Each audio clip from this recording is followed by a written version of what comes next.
We can start by 3:50, Hi. right? Hi, everyone. So Ashutosh and Naga, I think both of you, I was talking to those both a couple of weeks back, and Naga, he wanted to talk to you. In fact, I told him to talk to you sometime. Sure. I don't know whether I sent the mails to each of you or I missed out. I forgot. But maybe I'm sure you can connect yourself now. Sure, yes. Yeah, absolutely. I met Naga once, by the way. Correct. Yeah. beautiful background, Naga. Hello, Naga. Hi, nice. Good. And nice to see you. It's a beautiful virtual background. Correct. I wish to it's kind of real background and to sit in that background. Absolutely, yeah. Actually, Dr. Nisha, he sits there itself. Really? Yeah, that's IMB campus. So he sits. Oh, at yes, the I am tree there. okay. Okay.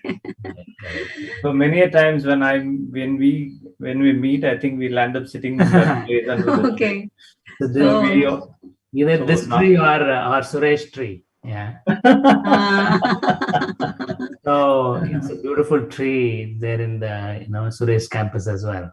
Oh, recently I visited Actually, he sits there itself. Really? Yeah, that's IMB campus. So he sits. Oh, at the tree there. Okay. So many a times when we meet, I think we'll end up sitting in that place under the tree. Recently, I visited Vaidyagram at Coimbatore. The same scene, I can recall it. So behind it is a temple and the tree and the kind of greenery in Vaidyagram, Coimbatore. Okay, got it. Yeah. I'm remembering that scenic view. Dr. Nisha, but maybe we can just get started since we have few people here. I will hand it over to Sushma to just make an introduction and then we can get started.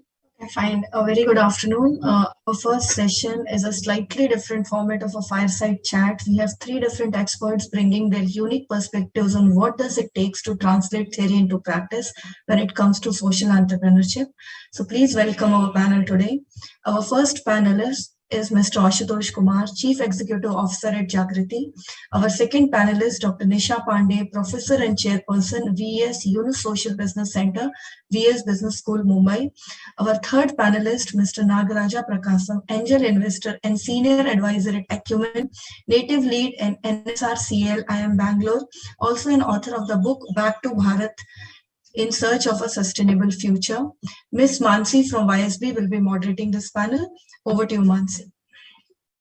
Thank you so much, Dr. Sushma. And again, welcome to all the panelists. And thank you so much for joining us. As Sushma ji mentioned, it is a slightly different from a traditional fireside chat. We like to call it where experts bring their very unique perspectives. And what we want to, explore today is just delving into what is the importance of academic pedagogy, what is the importance of early stage incubation. And I think some of the takeaways that our audience can have today is really understanding what are the pillars of academic theory and what are the practical ways that can be turned into implementation. Moving on to also understanding how to uncover the importance of youth entrepreneurship in social business, as well as understanding the contribution towards larger sustainable development goals. And finally, the role of right investment and mentorship for early stage social ventures. So we've got three panelists who are experts in these domains. And what I would like to do is start with Dr. Nisha. My first question to Dr. Nisha is, Dr. Nisha, what are the pillars for holistic education and social entrepreneurship? And how do you balance theory and application? And maybe, Dr. Nisha, what would be interesting is that if you can give a short bio and help the audience understand, your work that you do, and then answer the question for us.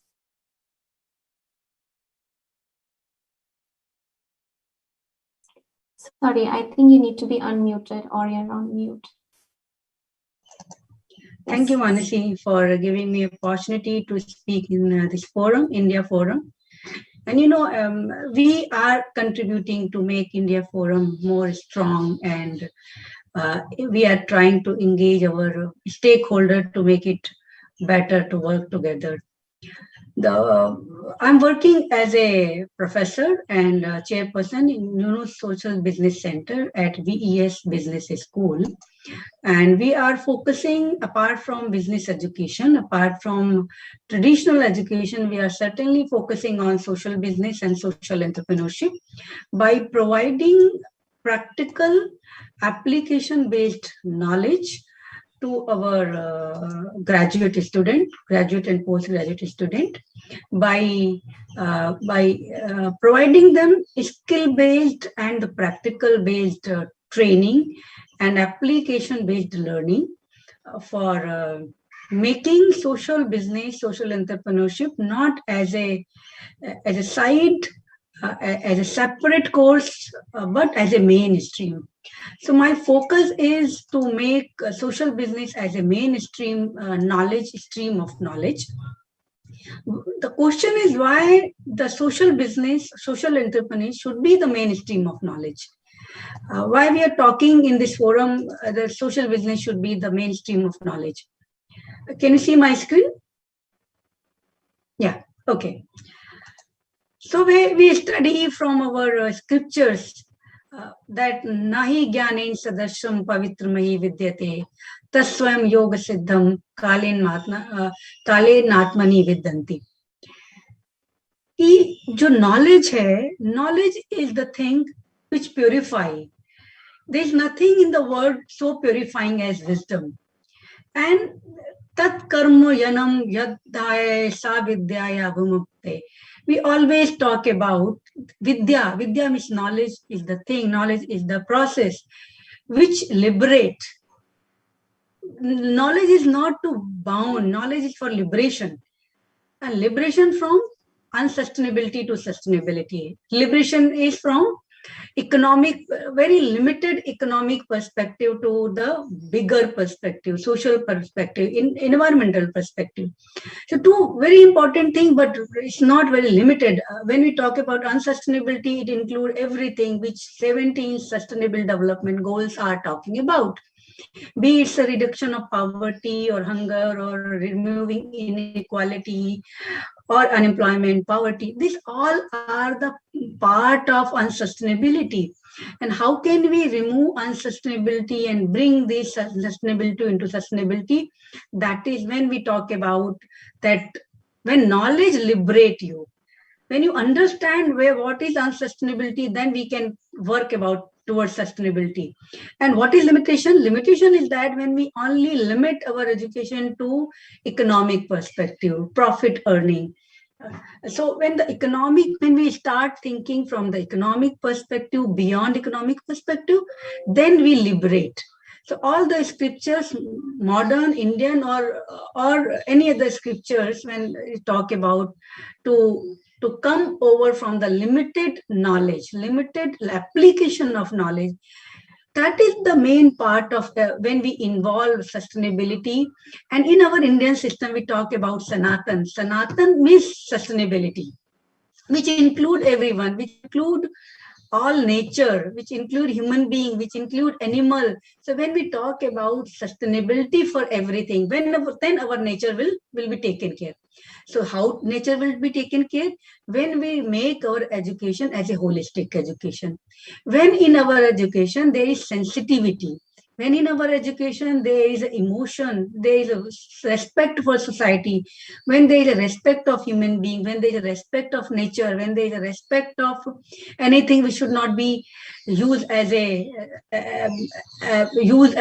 it is there and we should exploit it. So exploitation of be it a human being or natural resources or anything, that is the main job, main action, and the main purpose of our education. So what our Gita says, that Gita represents action, devotion, and knowledge.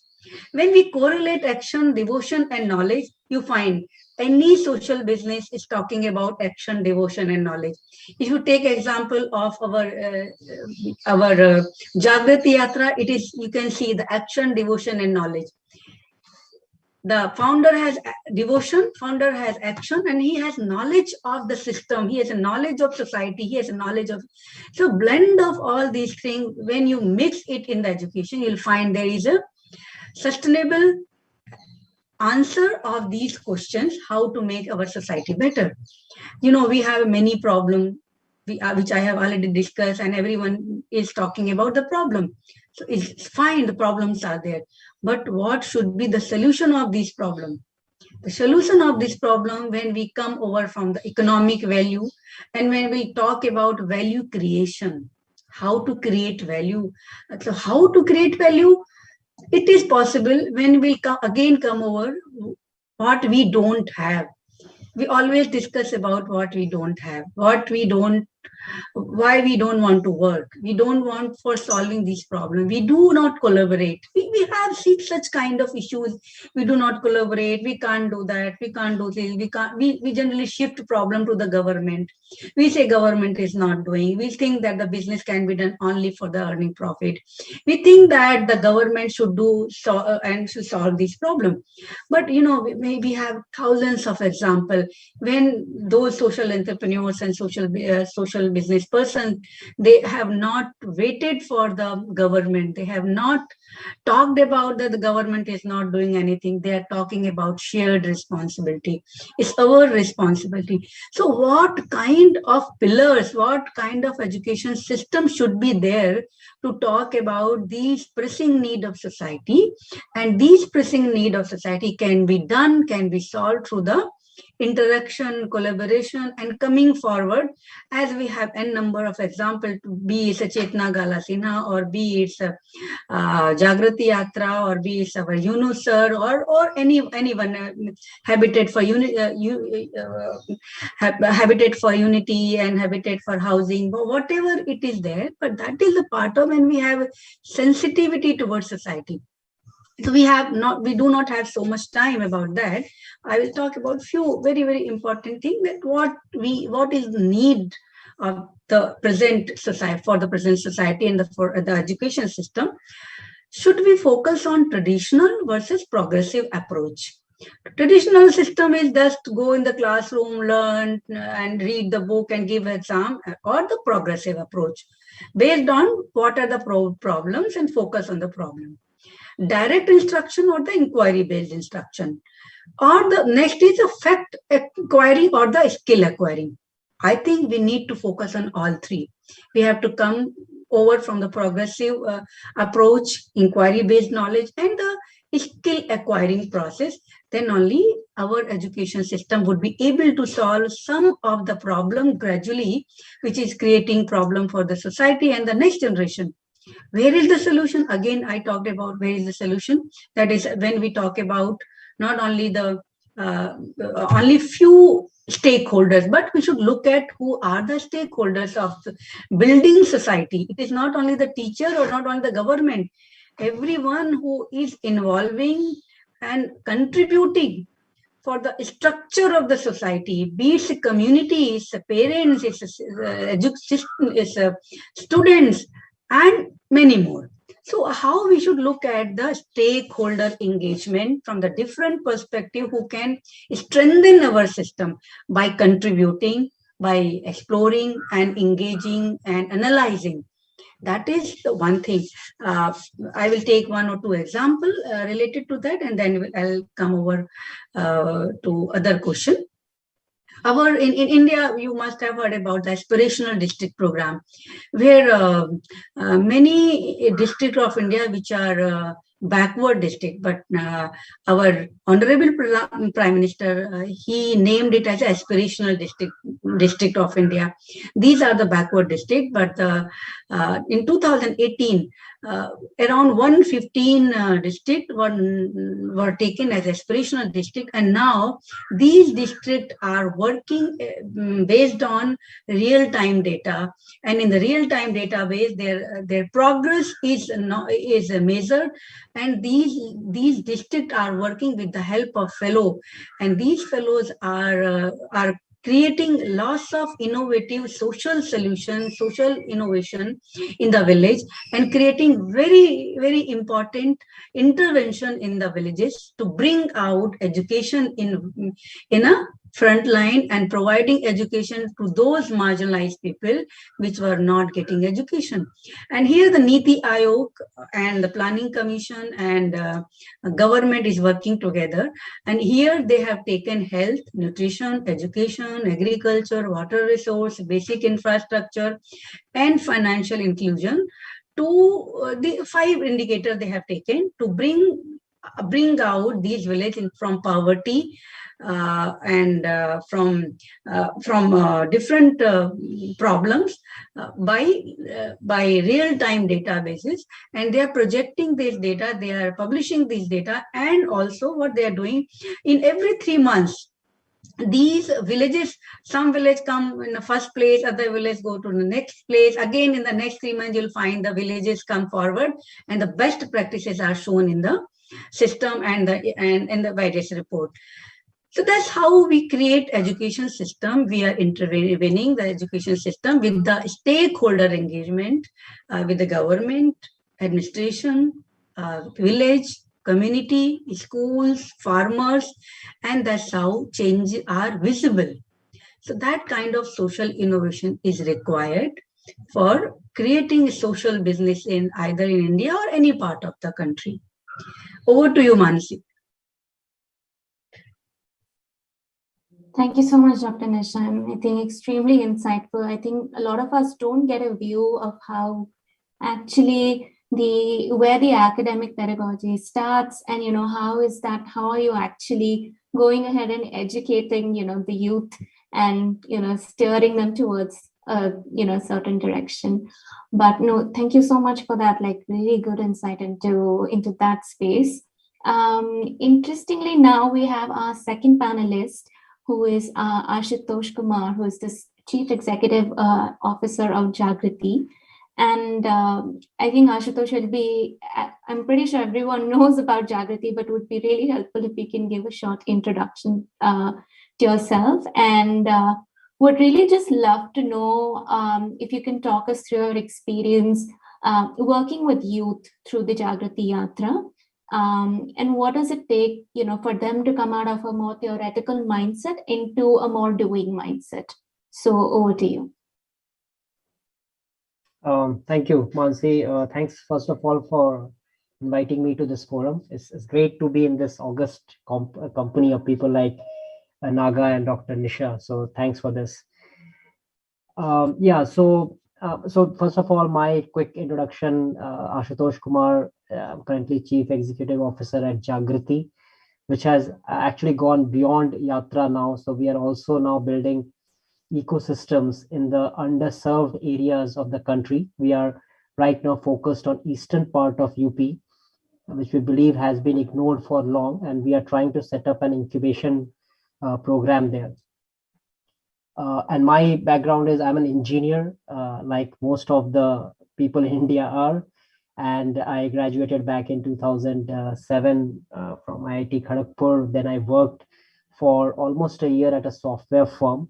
I think that 1 year was quite revealing for me, because I was able to understand what I don't want to do in my life. So, and then from there on, I moved on to Jagriti Yatra. I came and joined the founding team. And since then, it has been a kind of a roller coaster ride for me, building Jagriti as an organization. So coming to Jagriti Yatra, the way I usually introduce is through a beautiful story, because I believe stories have that really the power to communicate message. So, and this is a real story. This is from the Yatra. So this is of a girl who was going to participate in our Yatra, and we were all of us are waiting for our train to come on the first day of the yatra at Mumbai station. And this girl, I was talking to her, and I asked her, Ki, what is your motivation to come on this yatra? Why are you here today? Why do you want to travel on this train? And a 22-year-old, 21-year-old girl, and she told me that reason I want to come because I am confused. I said, very good. I mean, that's why most of the people come on the yatra, because they are confused, and that's a very good sign. And then she hopped on the train. I think after 4 or 5 days of the yatra, I met her again. I bumped into her, and I asked the same question to her, that on the first day you said that you were confused. What is your status now, right? After traveling for 4 or 5 days. And she told me, I am now confidently confused. Now, that was something, a very interesting term for me, confidently confused. What does that mean? And before I could ask her, go deeper into those two terms, she disappeared into the crowd. But this is my understanding of what she was trying to say, that, most of the young people, when they are ripe in their age, I mean 20, 21-year-old, and since we are talking about mindset here, so it becomes very important to understand how do we build the mindset. Most of them are in a confused state because they are looking for what really to do in their lives, which path to take, and there are so many options, which is absolutely all right. And that was the reason, and that is the reason actually most of the participants, or yatris as we call them, they travel on this journey because they are confused, they are looking for the purpose in their lives. But when she traveled for 4 or 5 days in the company of these 500 other young people, um, her confusion might have stayed. It was not fully resolved, and I think it grew. The confusion grew because she now found so many options to pursue, even more than what she thought earlier when she was starting her journey. But confidently, because she also now was able to see this beautiful community of people, a beautiful network of people who she believed will stand by her when she will pursue her own path of entrepreneurship, right? And I think that's the beauty of yatra, I believe. Apart from the journey you do across the length and breadth of the country, and you are exposed to so many wonderful parts of India, meeting so many wonderful role models, people, etc. The community or the network that you get out of such programs is something which is the best takeaway of such yatra. And that's where your confidence grows. You know that I can do so many things. So that's how I would like to introduce the yatra to all this audience. We have been doing yatra for now almost 12, 13 years. I mean, last year and this year is going to be a digital yatra because of the COVID situation. But before that, it has been a physical. We select some good 500 young aspiring students, mostly in the age group 20 and 27. And as I said, that's the age where you are in that confused state of mind. You are looking for what to do in life. Where do I want to head? So that's the kind of audience we try to tap into, because it's easy to mold those minds which are still thinking, which are still open to new ideas, new thoughts, new suggestions, than those who have already set their mind. So we try to pick up those. There's a very rigorous selection process. They have to fill up the forms and undergo interview process, etc., and then they hop on the train. But the train journey is designed in a very experiential format, because that's where our other theory comes, that learning cannot happen within the four walls of classroom, right? You have to really experience it. You have to dirty your hands, then only you can start learning, right? And that is the core of the design of the yatra, that whatever we do, you do by learning. So even if you go and meet people, role models like Anshu Gupta at Guj, or Bankar Roy at Telonia, or Dr. Arvind at Arvind Eye Care, it's not about just listening to their stories, listening to their successes and failures, but also going around and meeting the people who are getting benefited by what they are doing, talking to those beneficiaries, right? Spending time with them. I mean, that's the brief experience we are able to give to all these yatris on the yatra. So that's one thing that happens is experiential learning for 15 days in a fully, action-packed environment. The second thing which happens on the yatra, which again is about this practical mindset that we are talking today, right? Is that peer-to-peer learning, and that's something we heavily design in our yatra. And the first point is that all these 500 participants we choose are from diverse background, because diversity always adds to your learning. And finally, we are able to see that the amount of learning or the amount of even inspiration that you are able to get from these big stalwarts like Anshu Gupta and Bankar Roy, you are more inspired by the person who is sitting next to you, right? When you hear his or her story, you get more inspired because the person is of the same age as you. The person may be coming from some northeast part or even from Jammu Kashmir or some other part, but they have done so much in their own community that you get more inspired, and you feel that if this person can do, why can't I? So this peer-to-peer learning over the years, we found, has become really the mainstay of this whole yatra. And as I said, more than learning from the big role models, you learn from each other. And that's why we actually over the years have kept on designing deliberately this peer-to-peer learning. How do we strengthen it? How do we make it more meaningful for the yatris? So most of the activities now we design in the yatra are around peer-to-peer learning. कि आप एक दूसरे से सीखिए. And I will give you just a quick story here again that, and this is something I witnessed. So it's a real story.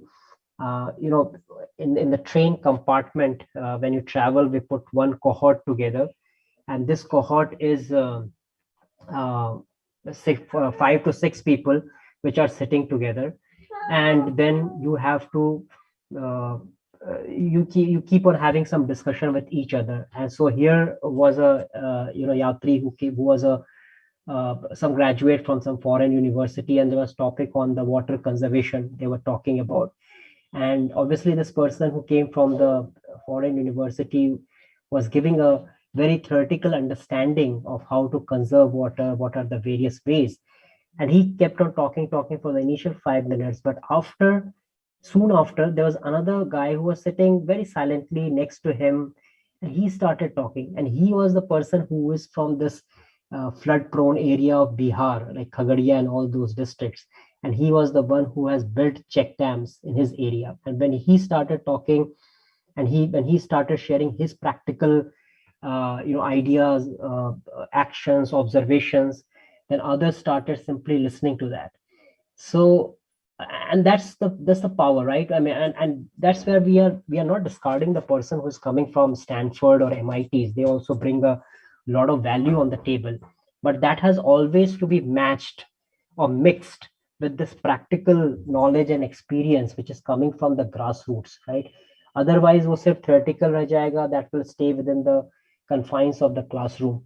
So yes, going back, peer-to-peer becomes the most important part of our design of the yatra. Even in the digital yatra, what we are trying to do is that in the platform setting, the online setting, we are focusing a lot on cohort-based learning. So we have designed smaller cohorts of all the yatris, a lot of activities they can do within their own cohorts, because that really puts a lot of value even to the digital format of the yatra. And so many stories that have come out of the yatra shows the power of collaboration. And this is the third point I quickly want to touch, because in our traditional format of learning in our schools and colleges, or even the way we are abroad, a lot of emphasis is always put on the competition, right? So how do you compete with each other? Even all the business plan competitions are there where you try to go ahead of each other. But entrepreneurship, and especially social entrepreneurship, is a lot about collaboration. How do you work with each other, right? And even if somebody is competitor in a traditional format, we have the ability even to collaborate with them or work with them, right? That becomes very important in social entrepreneurship because it involves a lot of work with the working with the community. So we put a lot of again emphasis on how do you collaborate. We say that money, market, all those things will easily follow if you are able to collaborate, if you are able to build a very strong team within yourself, because most of the enterprises fail because they don't have a very strong a cohesive team, right? So you always start with a team. You find first good people, and then you find an idea that is all right. Then you can find money, then you can find market. So let me take a pause here because this is how we do the yatra. Yeah. Thanks so much, Ashutosh. Again, it's always been, quite intriguing to see how you actually get so many youth and get them to like work together as a team. And we definitely had a question of how that's going to happen in a virtual format. But I guess, I think it's a great age for, young entrepreneurs, I think, to be self-motivated enough and make that dream happen. So really interesting to know how this is equally and as strong in the virtual format. And I know you're still calling for applications, I believe. So really good luck with that. And I'll come back to you. My next question is for Naga. Naga has been an industry veteran and, he's been an advisor to many, many social startups. He is the principal at Acumen. He is working with Native Lead, he is the co-founder. And he's also a senior advisor at the IM Bangalore NSR cell. And that's just not, there are so many more accolades that go for Naga, but, I would let Naga talk a little bit more and introduce himself. But my question to you, Naga, is, as you've been a mentor to several social startups and also as the author of your book called Back to Bharat, In Search of a Sustainable Future, would really like to know your experience as a mentor and investor to young startups with young founders, and how have these experiences shaped your book? Yeah, thanks. I think this is the first time I'm talking about my forthcoming book. Thanks for mentioning that. It took a while. I think 99 is where my journey with social side happened with the NGO called Association for India's Development. Some of you might have seen the movie Swadesh. That's about aid work. I think the project that it's showcased in the movie is one of the one we supported when we were in San Diego chapter. So I think that gave me a fantastic view about the problems in the first place, right? So that is very important to understand the problem, then we can find a solution. Most of the time we are in denial and we're trying to even understand the problem and spend quite a bit of time on defining what the problem is. Because for someone who defines a problem, someone else will come and start talking about completely an opposite view. So I think that until then it was purely, just a typical, study, settle in life, and enjoy the new job and newfound joy, settling in US. But I think the 99 exposure with AI did change all of that. Completely gave me a different perspective about India's many, many problems. And we supported quite a lot of projects.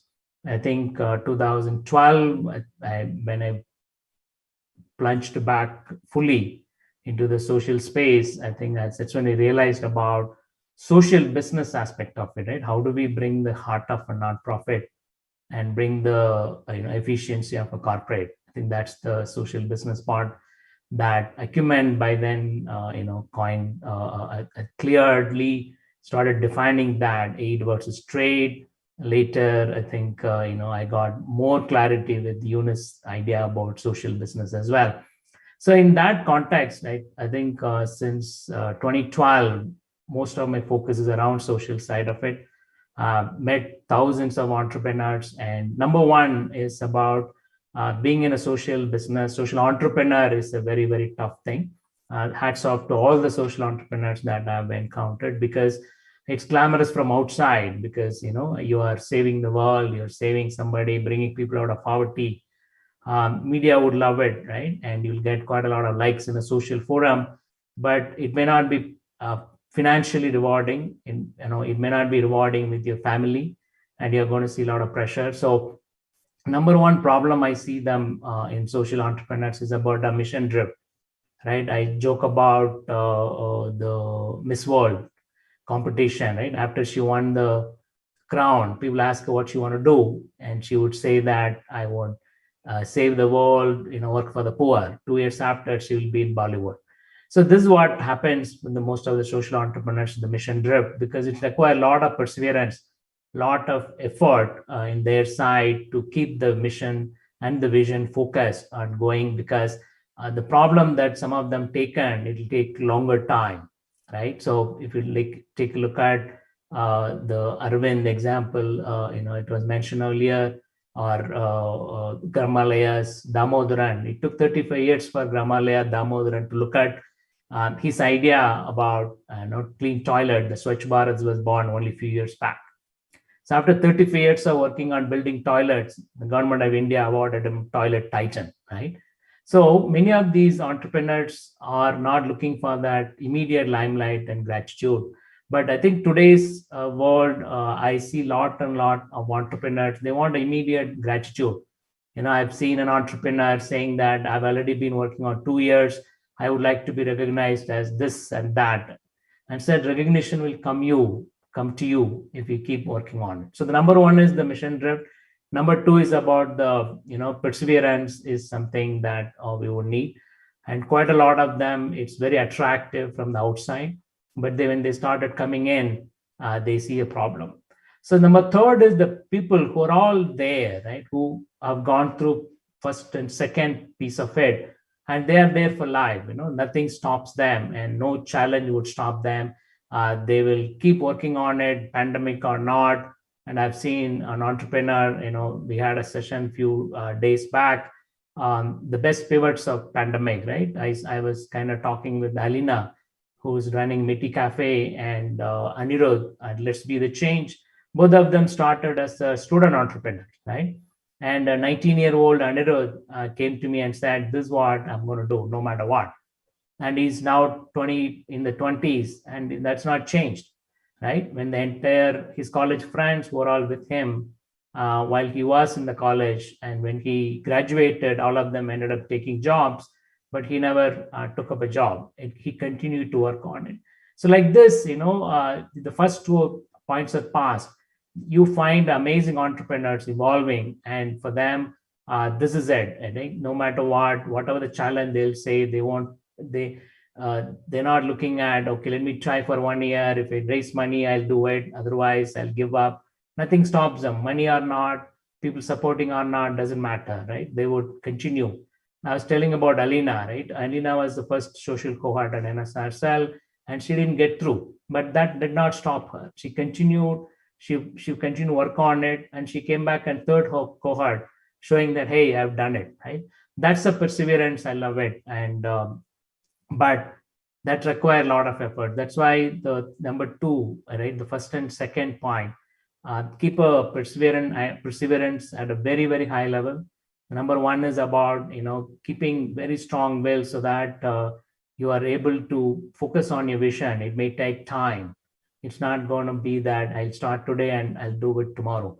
So that's what we see in many of this, even agri side, right? People want to say that I want to start supporting 10 million farmers, and I want to support 10 million craftsperson, right? They just start looking at big numbers. And unfortunately, today's investors and donors, they love these big numbers as well, even though they realize the big numbers are not possible in a short period of time. So the last point I want to mention to people is about we need to have a long-term focus, not only from the entrepreneur side, from the investor side, from the donor side as well, because it takes time to make a change. And for that, everybody should be patient.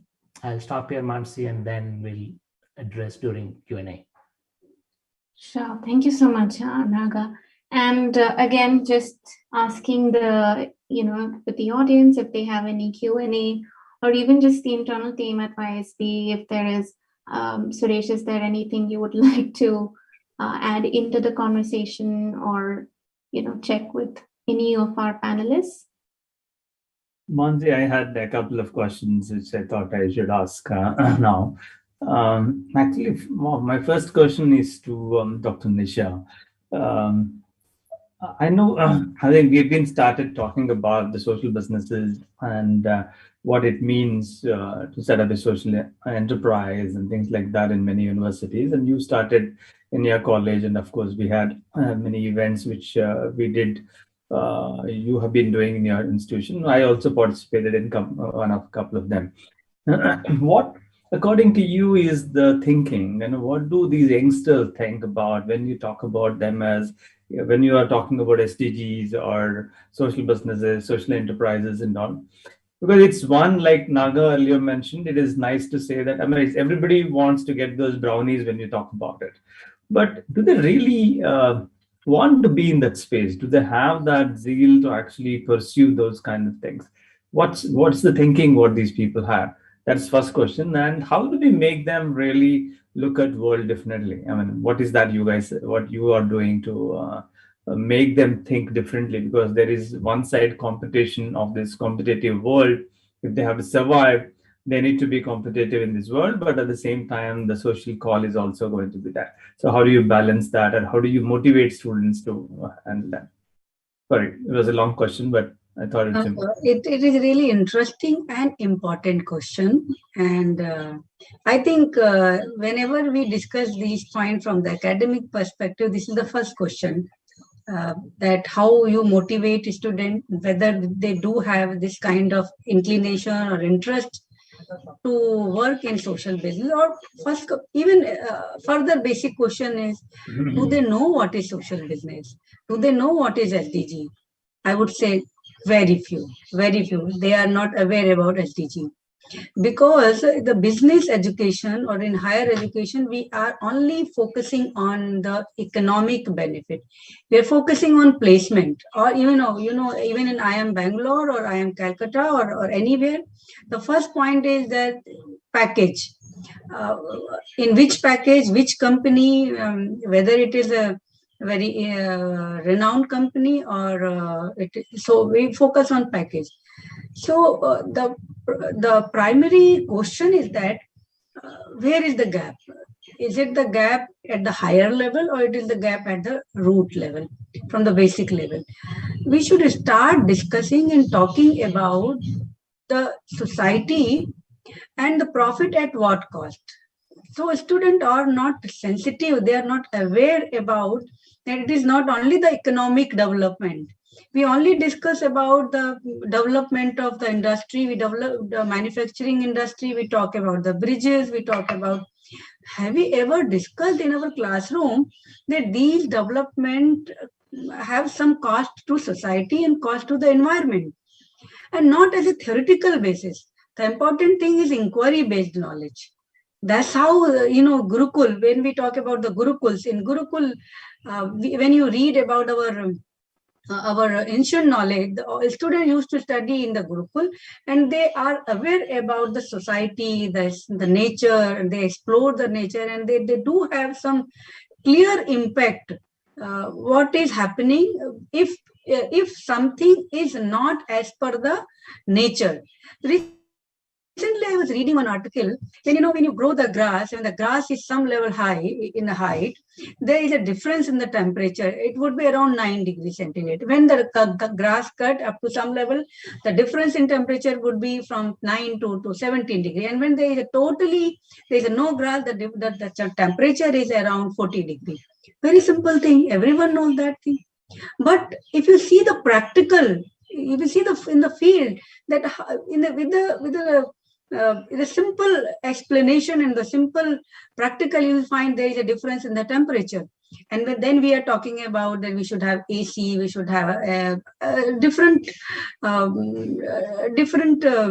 gadget to solve that problem. So first we create problem, then we create another problem, then we create solution, that solution create another problem. This is the cycle. But the need is to understand this cycle, how these problems starts. Why? See, when we talk about poverty, when we talk about inequality, but from where these qualities, so another example which I was reading about, if our population only know the reading, we can eradicate even at least 70% of the problem, only reading and writing. So knowing is important. Knowing the problem and knowing and understanding the root cause of problem. We talk about all these problems at the shallow level. We don't go to the root, and that is important when we start taking our student to the inquiry-based knowledge, to the skill-based knowledge. And it is possible when we involve teachers not only for delivering lecture. What I observe, I am not telling that everyone is doing, but it is my observation and experience. The teacher is thinking to deliver some of the lecture, taking them into the root cause of problem and to finding out that how this problem arises, how community can be involved, what should be the role of network, how the network in the society can solve so many problems which a marketing person cannot solve. How the group of women, how the self-help groups are creating a system, a market, a resource for the society. That need to be studied, and that is possible when the student go in the field. It is not only the sitting in front of system and do some Google and then prepare a report. Just understand what is SDG, आपने पढ़ लिया, UN Sustainable Development Goal है, कब दिया गया है, it's fine. No, that's not the point. Why these UN Sustainable Goal has been created? Is it failure of MDG and how this MDG has started? Where is the core of all these concepts or all these action? Do we need only conceptual understanding? And if we blend this conceptual understanding, go to the philosophy, understand the problem, see how different authors they have written, they have understood the situation, they have understood the problem, then so knowledge has to be dig down more. It is not only to providing degree, so degree-based knowledge to the application-based knowledge. We can talk about this thing, so much to restructure the system. Yeah. I have a view, Suresh. You want me to go? Yeah. Okay. So the other thing is, see, it's easy to say SDG and put some poor student in a classroom and then bug them that, okay, you have to pick up SDG, right? But the thing is, it's people following it, right? The teacher who is teaching SDG, does she follow that, right? The institution that's talking about that, does they follow it? So unless individually everybody follows that, this SDG is not going to be achieved in 2030 at all. It's impossible, right? Because we're all pushing the problem somewhere else. It's not me, it's my students, right? My students will say it is someone else, the corporate, someone else. So we are blaming everyone, we're pushing the problem to somewhere else. But as an individual, what can I do? If the faculty says that here's SDG and these are all the things I am doing in terms of what can I do, and is my college is built the way with the SDGs will help, right? What am I doing in everyday diet? What am I wearing? What am I eating? Where am I living? If each one of us start asking the question, only the SDG will happen. Otherwise, we just keep pushing the dates. And moving the years ahead. At 2030 is not possible. We will move it to some number now. What, 2070, right? India will become zero emission. So by then, I think the planet may not be there. It's too late.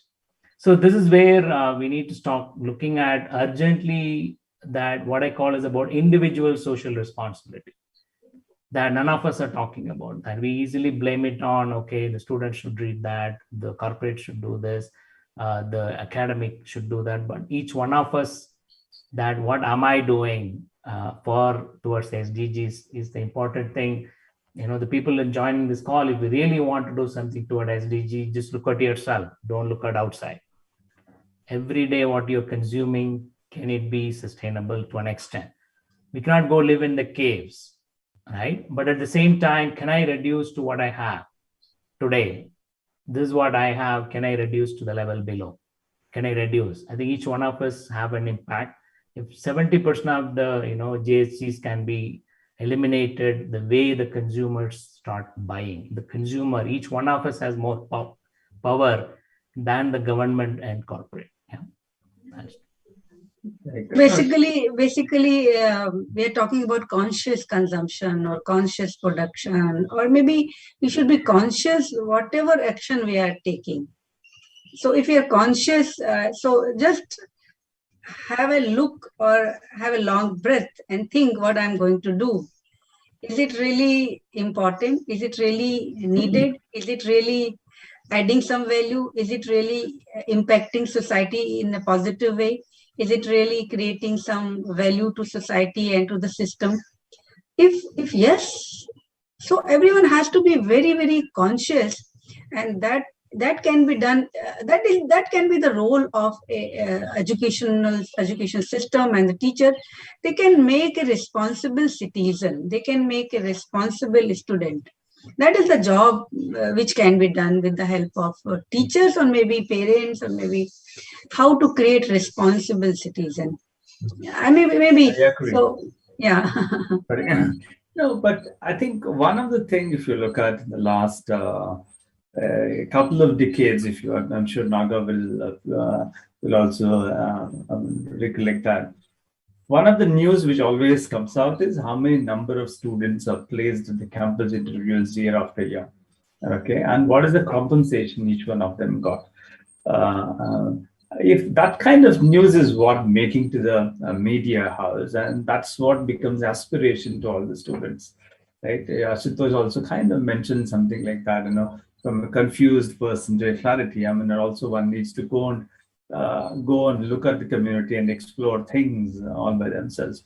See, the people who succeed in exploring and doing something locally, what they think, I don't think so we are celebrating those. I don't think so Padma Shris are given to those kind of people. Of course, I do see recently in yesterday's Padma Shri, I think we got some very unknown names were there whom I really did not know about them, but that's fabulous. But 99% of the people are people who are always in the media.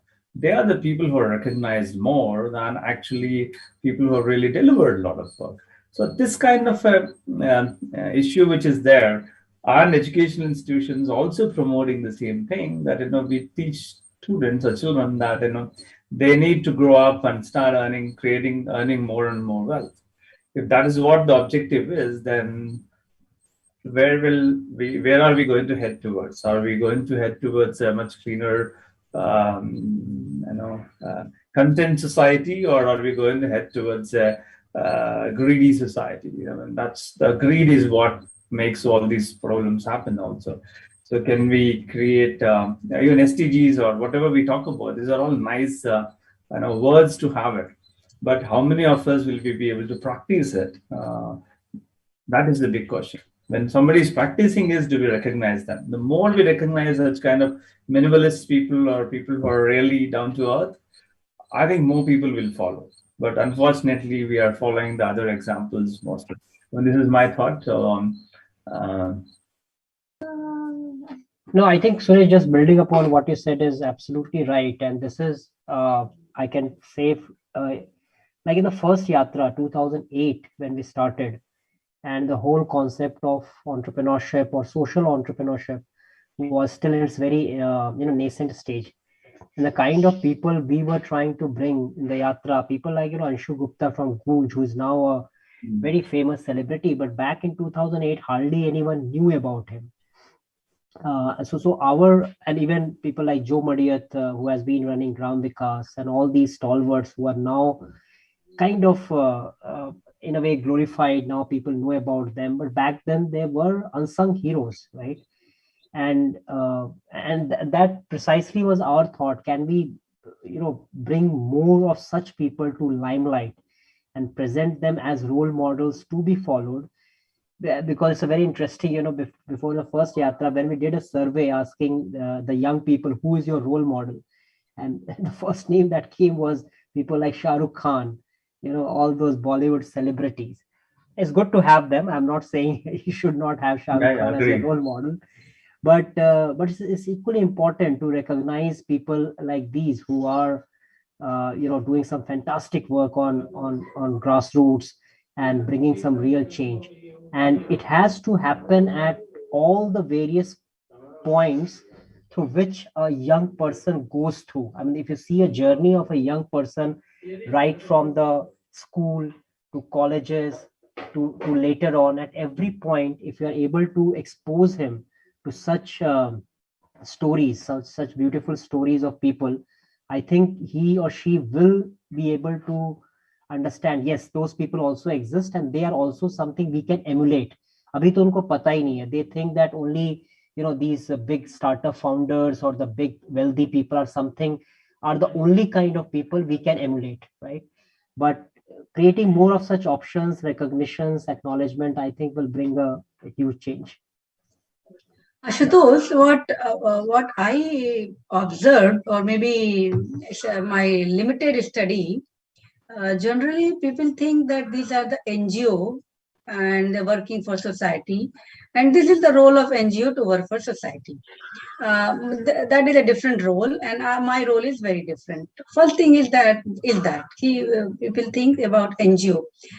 Many of our even in the education, I found that they have no idea about NGO and social business, and then they find there is no money in the social business. Third thing is that we think that is not my responsibility, it is someone else's responsibility, and I am not that motivated, he is motivated. So we are not going beyond our individual motivation to the collective motivation. If I am motivated, I will start something. If you are motivated, you will start something. But how can we create a collective motivation? How can we take that is more joint responsibility? For example, you're talking about we should have unsung heroes, and we should have some kind of documentation when we can present, yeah, you see in the Eastern UP, these are the people who are working a lot, or in the MP or in Maharashtra.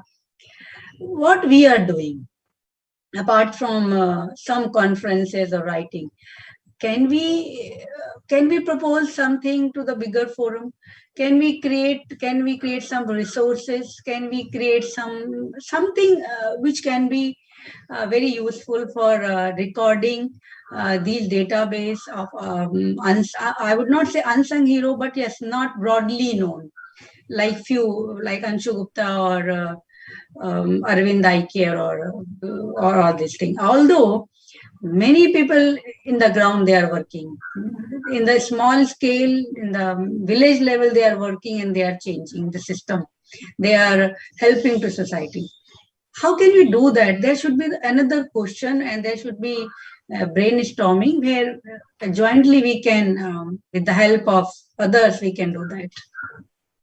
See, the thing is, yeah, so if you want to showcase some of the people, this is what another thing I always hear. If I go speak in a conference, people say all the things that you mentioned, it's all not there. Where can I find it?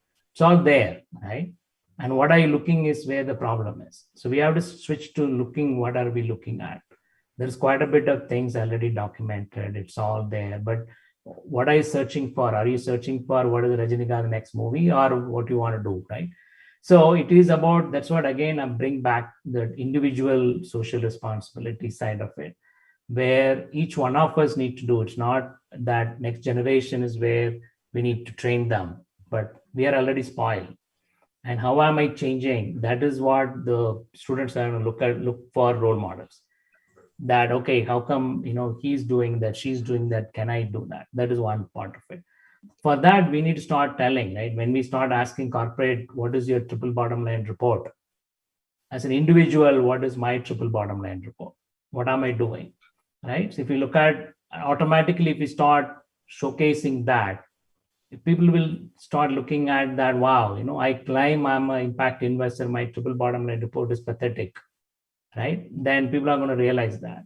So if you start looking at what is this monetary element that we're talking about, and how do we equate money, and who defines that gold is more precious than something else, right? Someone at some point tulips were more expensive than gold.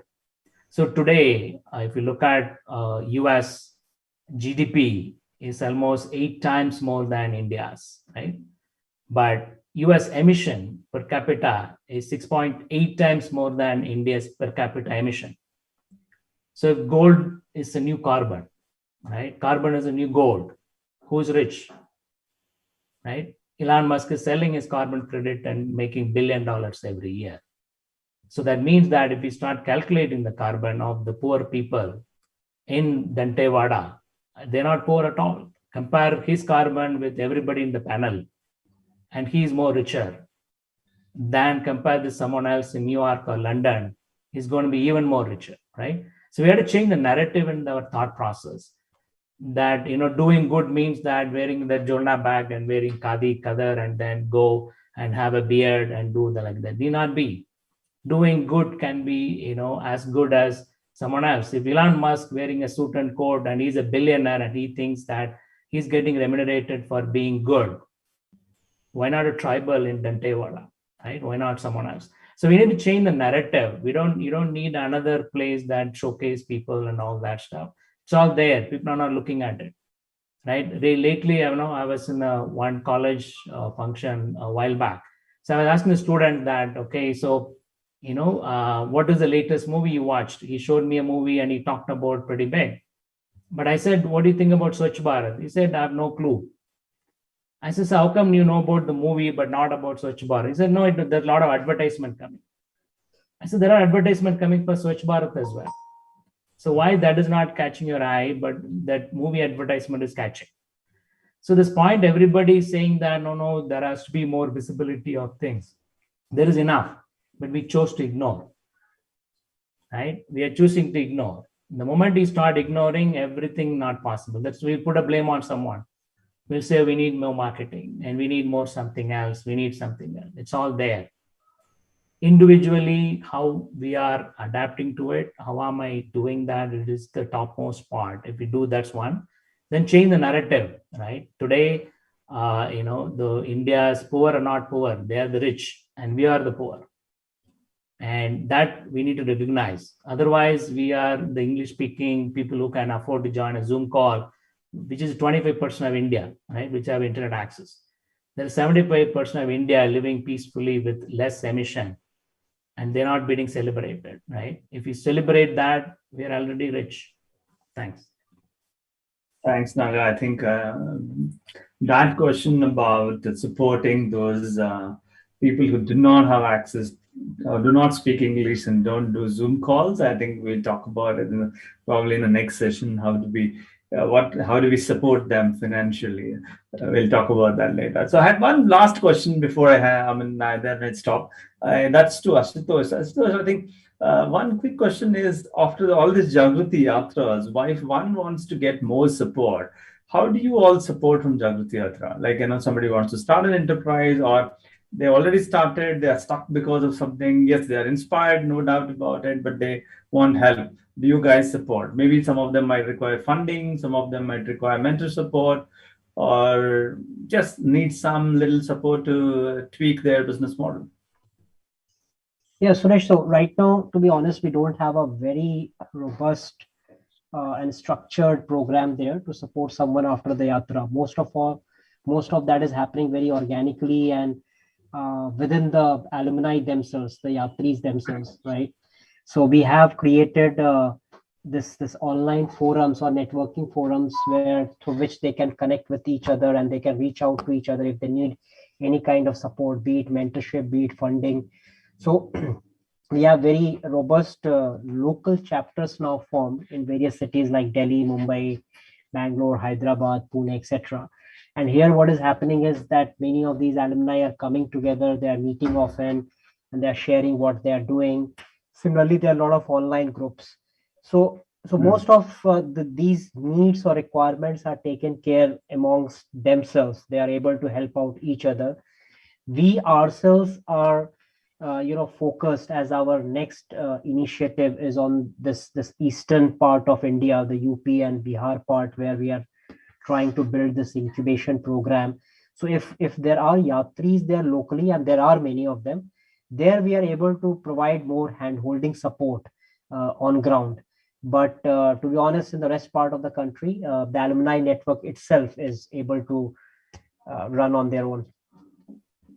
Great, thanks. I think maybe we can talk about it later offline. I think Naga, I think what I and Asutosh was talking about, I was talking to him about the native leads work here. So we were thinking whether we can set up something similar in Eastern UP.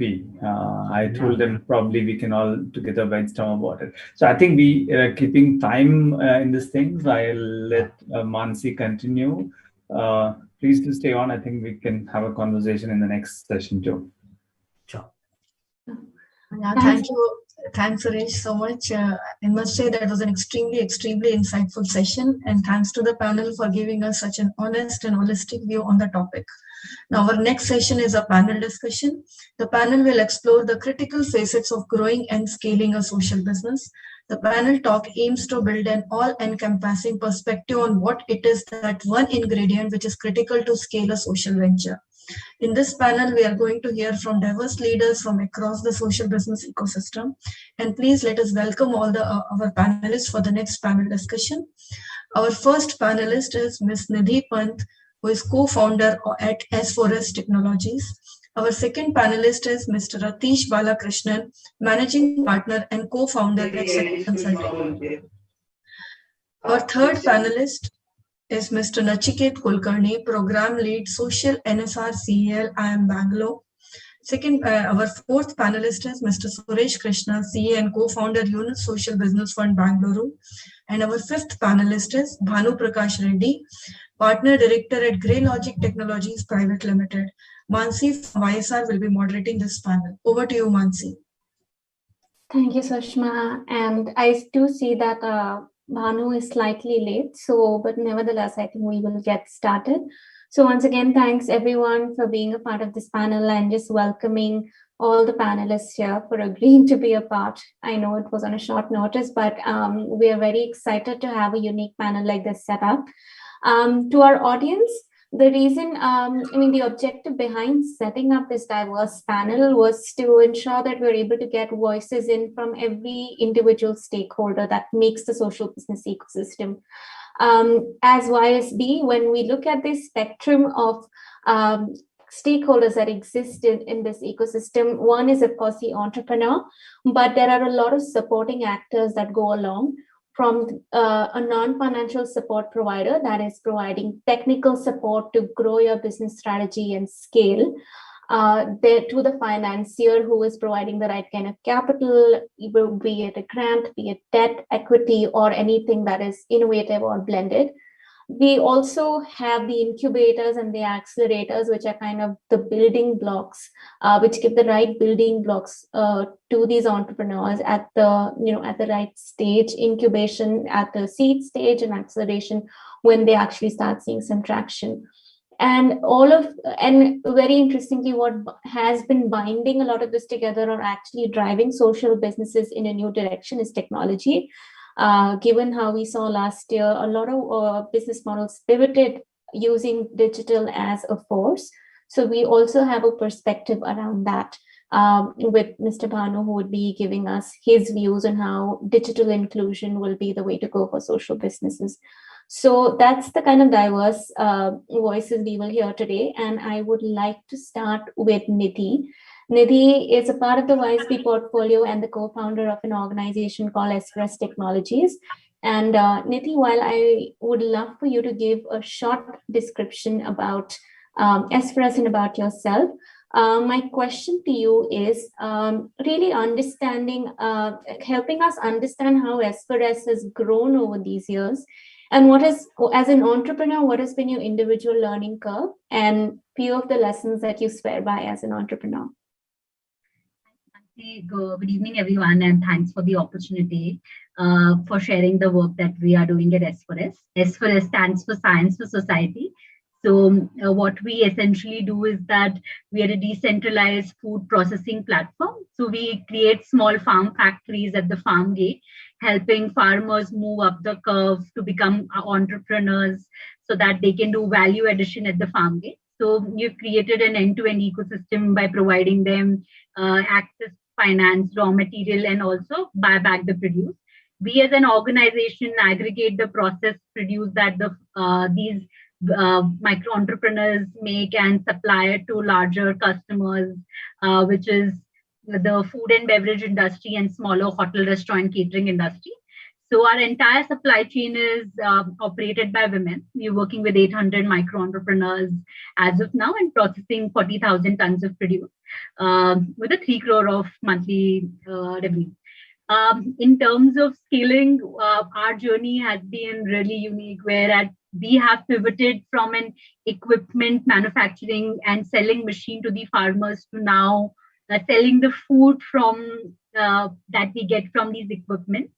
So the technology is a hardware that was designed by us. Earlier, we used to sell this to the farmers, and now what we do is that from the same hardware, we don't sell this to the farmers, but make it available to them through bank financing and take the food from them. So I think the first most important thing for us as in our journey was to have a very customer-centric mindset.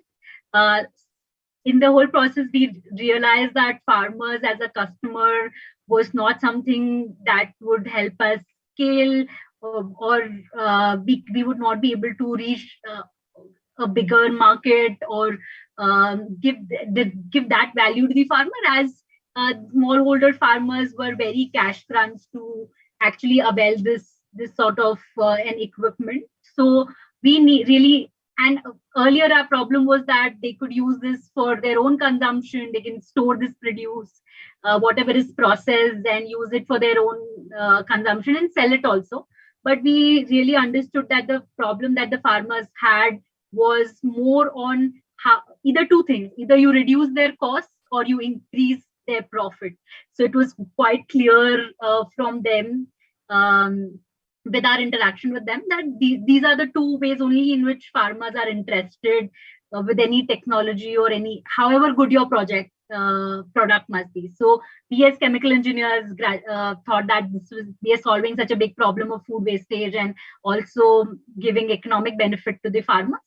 So first and the foremost thing that we swear by is definitely the customer-centric approach, where it's important for us to understand who the customer is and what is that value that you bring to the value proposition that you bring to their life, and what all needs to change.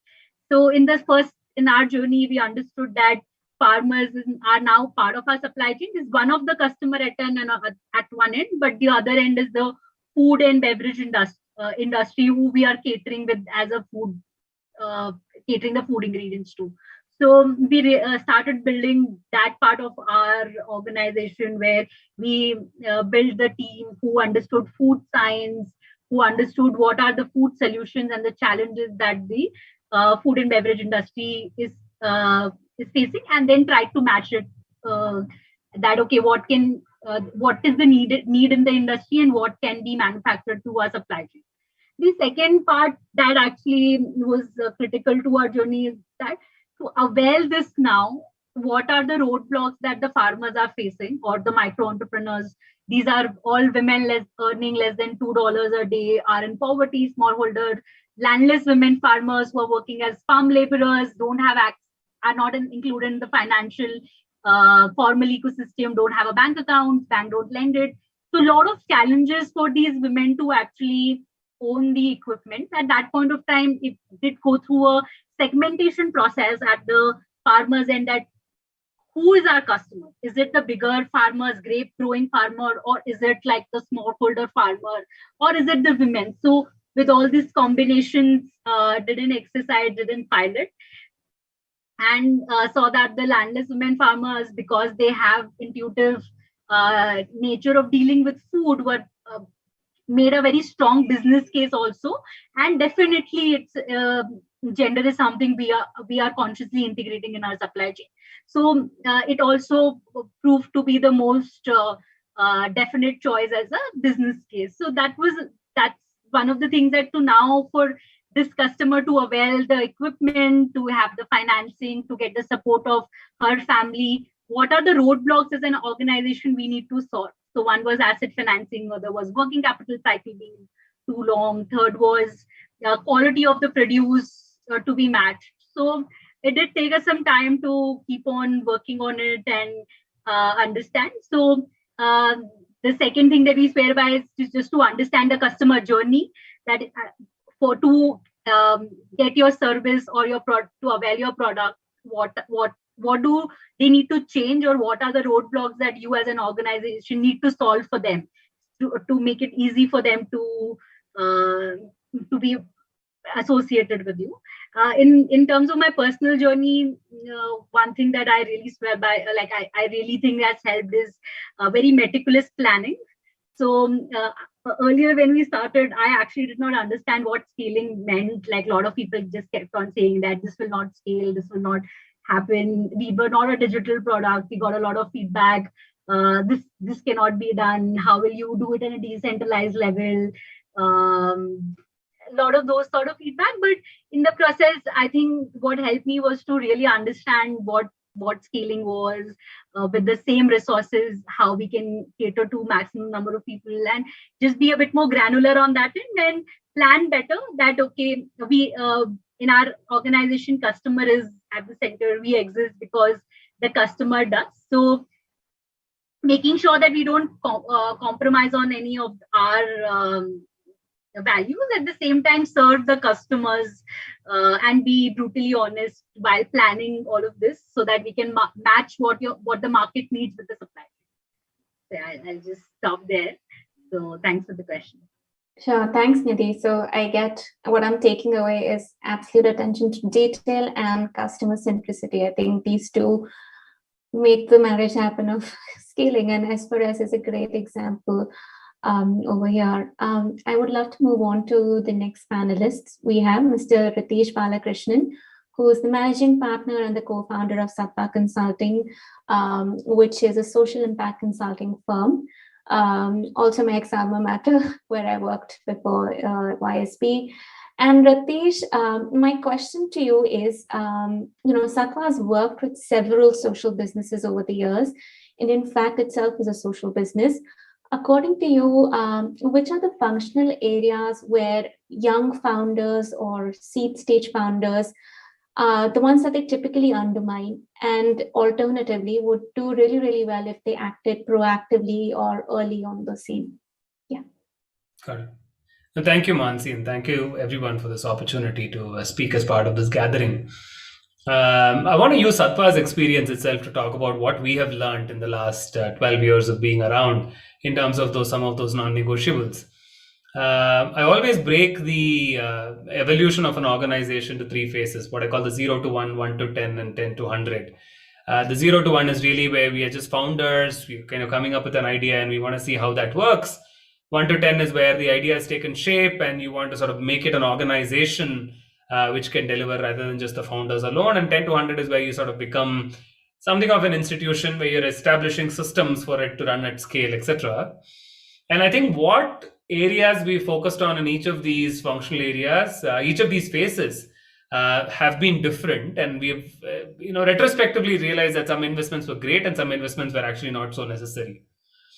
In the 0 to 1 stage, my biggest lesson as a founder was that the only two things that you need to worry about at that point in time is sales and delivery.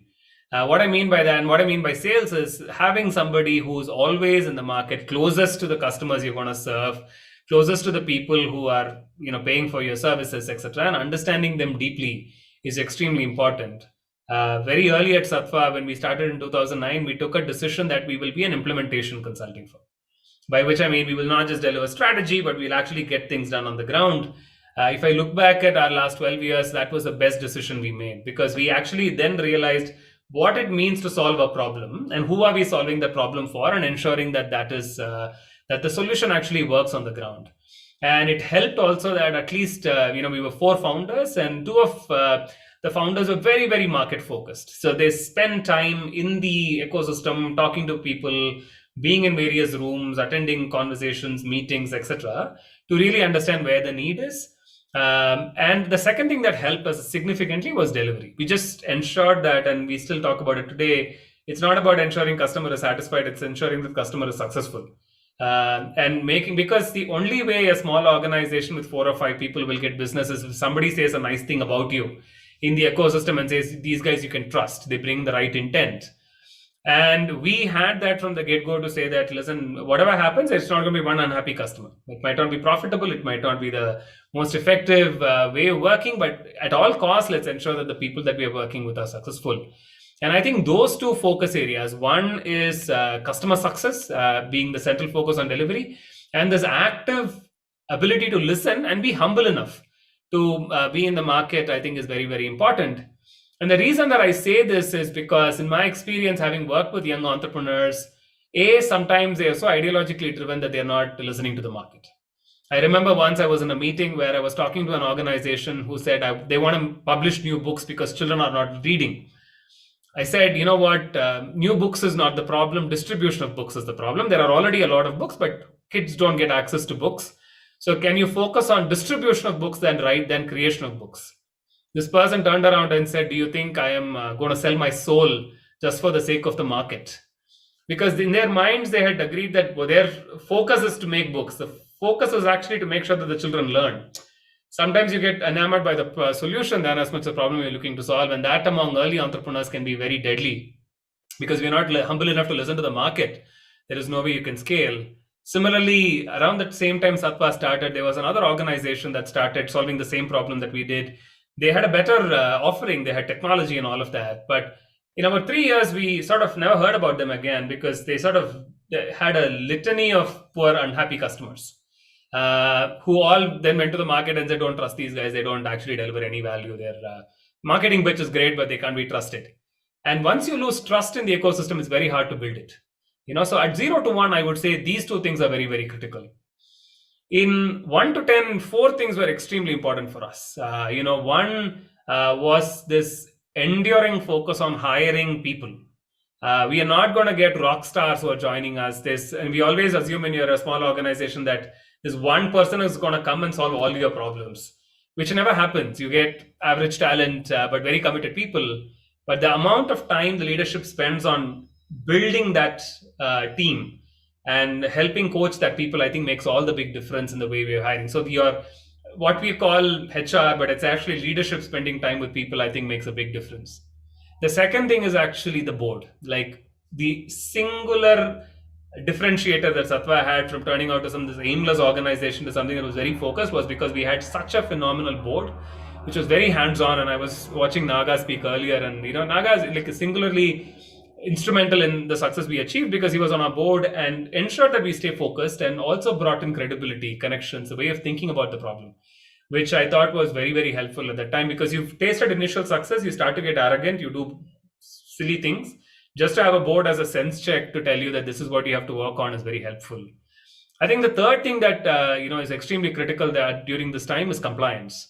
It's also something that a lot of social entrepreneurs don't think is important, but you don't pay your GST, then you just keep chasing your tail. If you don't put the systems in place to just get your audits in place, do your board meetings, ensure that they're all minuted, file your GST on time, get that auditor, finish your statements, because you feel like you're running against the best opportunity, and suddenly then for 3 months you're just figuring out paperwork and you're losing massive CEO or leadership time because the systems for basic compliance you've not been able to set up.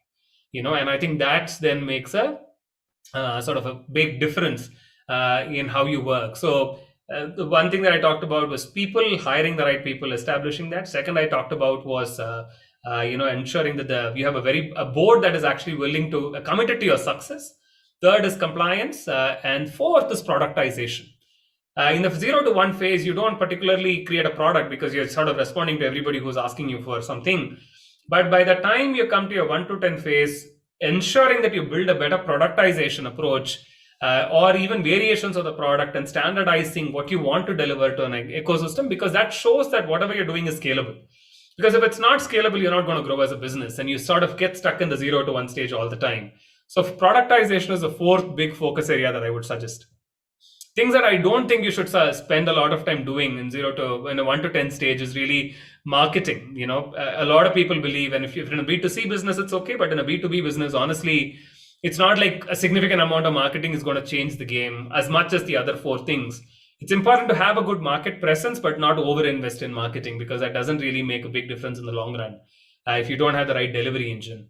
Another thing that we've seen also is the investment in systems. Oftentimes is too early when you do in 1 to 10, because you've not established processes in your organization, and so it doesn't scale. Post that is 10 to 100. I don't think that's relevant to the group when we're talking about seed stage enterprises. But there, I think a lot of the other stuff like technology, marketing, branding, all of that makes sense. But honestly, that all of that made sense to Sattva when we know who we are as an organization. Firstly, so those would be the areas that I would suggest, Mansi. I hope that was helpful and answered the question you had.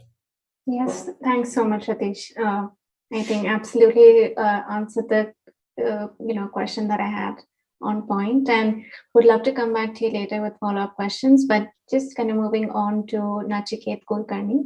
Nachiket is the program lead of social at NSR Cell IM Bangalore.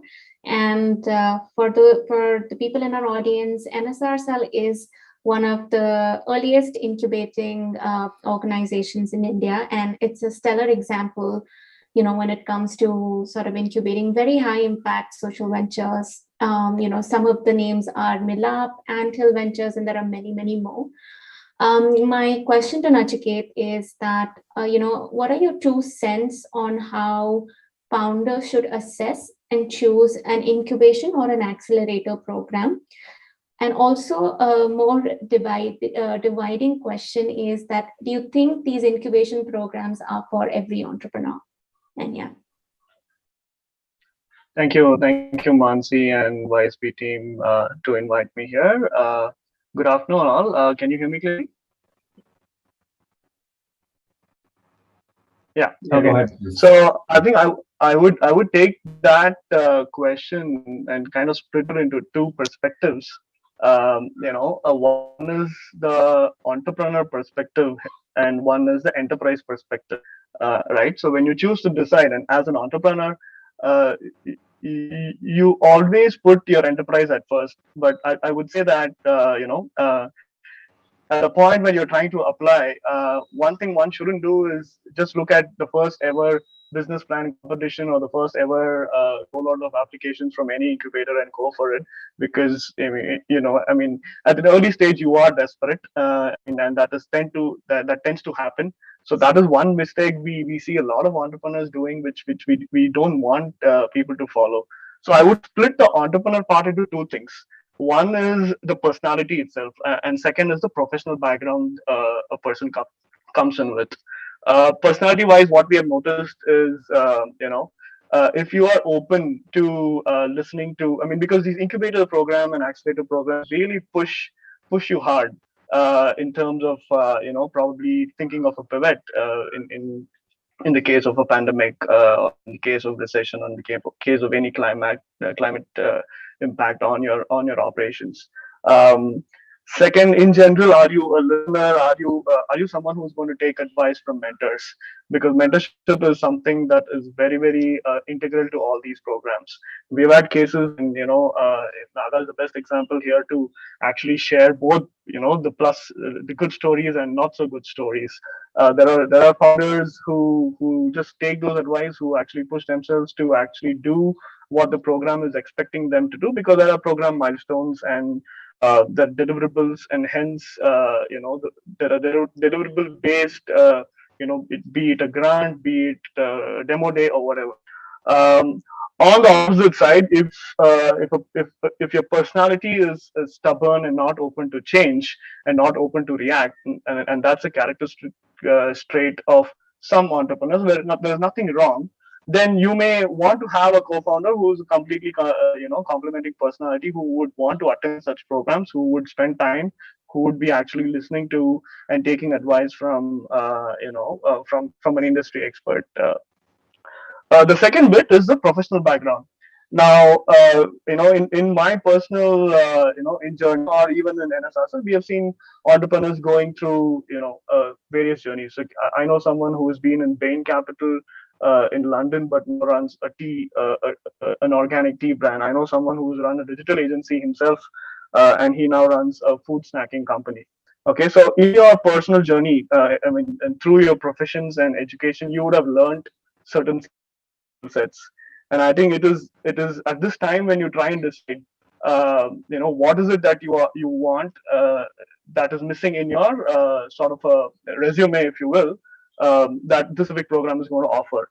Like for instance, if you've been a business head or if you've been to sales and marketing, then if a program is really not focusing on, if the program is really focusing too much on that specific topic, then that's probably not the one for you. But a recent trend, for instance, digital marketing, right? And this whole thing came up post-pandemic. This is a skill set that nobody had, and a lot of incubation and accelerator programs themselves to actually go on with it. And this is a sort of a tick mark which someone who has run an agency before would definitely have, but would find any value if the program is focusing a lot on that. And then there is obviously a personality development in within the profession, which comes to leadership, right? Like obviously you're going to lead an organization, you're going to scale, you're probably going to lead something from initially at 10 people to probably 1,000 people and more, which needs a certain sort of mindset, certain sort of training. So there are programs within incubator accelerator programs which focus on specific leadership training. So I would say the first part of the answer to your question on the entrepreneur a bit can be split into the personality itself and the professional background, and the entrepreneur has to assess what is missing in this and then actually apply to relevant programs. And now coming to the enterprise side, obviously, again, on the enterprise side, there are going to be different things that an enterprise wants at different stages. And I think Nidhi and Ratesh covered different stages an entrepreneur or enterprise goes through. But for instance, if you know that you are looking for talent, there are programs which say that we run fellowship programs, and that talent is actually available for our portfolio. Or there are programs which are specifically saying that we are impact focused and will help you actually tune your journey and story as you proceed, because you are bound to get muddled in everyday operations, and things like theory of change, impact metrics, all those things have to come in. And then someone like, for instance, Upaya comes and says that, hey, we support only those ventures which sort of generate jobs. So these are things where I would say you assess your enterprise. You can't, if money is the only reason that you want to be with an incubator or an accelerator, then that's a wrong approach, because definitely money is part of the game, but there are so many other things that an incubator provides. And with the social sector itself sort of evolved in the last 10 years in our country, 10 years ago, maybe, probably, let's say when someone like a Naga entered the industry, there was no sort of a stage focus or a sector focus. Now we do have a stage focus, we do have sector focus. Within NSRSL itself, there are different programs, multiple stages within the social cohort. Sector focus, like I said, will grow would focus on agriculture, healthcare, and there are various impact funds as well. Like, if money is the only thing you want, then you go to an impact fund. Someone like an Acumen says we would do only sort of a workforce development or climate change based investments, or Techstars, which does specific tech based cohort for nonprofits. So so the enterprise angle kind of covers, I would say, three things again, like what are you actually looking for, right? So you as founding team should know what you're looking for, and you should know what stage you are in. Are you in sort of a prototyping stage, and if you're sort of actually developing or if you're developing sort of a hardware product, then you need an incubator which is probably attached to an IIT Madras or a science-based institute, which will give you that support at the initial level. But if you're at the growth stage, then you need that scaling gyan, which someone like Rati just mentioned. And then finally coming to NSRSL, where everything comes in, I will tell you what all comes in place here, because NSRSL, as you said, is one of the oldest incubators. And of course, it's fairly new in the social sector, because after 15 years of doing incubation in predominantly tech and other related sectors, social is something that's been there going on for the last 4 or 5 years. So since we are lucky to be inside an institute like IIMB, so the curriculum itself is sort of co-designed and co-developed by academic experts, and mentorship plays a very, very critical role. Like someone like Naga or other subject matter experts are like, there are 47 mentors. So apart from the academic curriculum, we also give a concept called anchor mentorship to enterprises, and the anchor mentor plays the role of a father, mother / co-founder / sounding board to the enterprise, who you could call at 2 a.m. in the night and actually disturb. And finally is the industry. I think last two things would be the industry partnerships. Like, again, since being an academic incubator, there's obviously a lot of CSR funds that come into someone like NSR, where certain corporates come in and say, hey, for instance, we're running a current cohort, which is partnered with Capgemini, and which is very much focused for tech and impact enterprises. So these corporate partners come and say, hey, you know what, this is our expertise. Can we run a program together to find X number of enterprises in this specialty? For instance, next year we're talking to someone someone like, I'm just giving names here.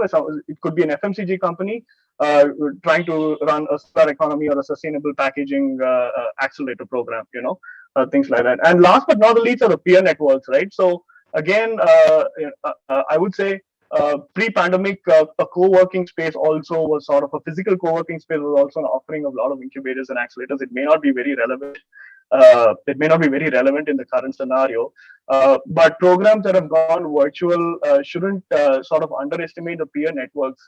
Someone like NSR has around 500 odd incubatees over the last year, where someone becomes somebody's vendor, someone becomes somebody else's customer. We used to have pin-up boards here where, hey, an enterprise would come and say, I want this, and then for all you know, in the second floor of the same building, you'll have your customer or a vendor doing that. So peer networking is something that we really, really support. And I think, to just summarize from the enterprise point of view, it boils down to what you're looking for, the stage you're in, and the sector. And I think I would cover some examples maybe as a reaction to the Q&As later. Sure, thanks, Nachiket. I think great perspective on why one should and what one should look at when choosing an incubation program, and something we also kind of work on through ISP is just ensuring. We're always on the lookout, even through our recent accelerator program, and really working with the entrepreneurs to help them make the right decision to be on that accelerator. So that's definitely something I will take away from there. My next question is to Suresh. He is the CEO and co-founder at the Unisocial Business Fund, Bangalore. Suresh, my question to you is, as a social entrepreneur yourself and now in a founder's position, where do you think founders of social businesses go wrong when choosing a right investment partner? And maybe what would be your recommendation to them? This is always $1 million question when you talk about funding and the right partnerships. Let me just take a step back and think, to try to respond to your question. But actually, I like some of the main points what Ritesh and earlier speakers talked about earlier. I think, different stages of the enterprise, requires different kinds of funding, and one needs to look at where do you source that. So there has always been great examples of funding coming in for all kinds of enterprises. During my course of running a social enterprise, I've always seen that there is always somebody who copies your idea or who is actually starts off a similar program, gets a better valuation than what you got.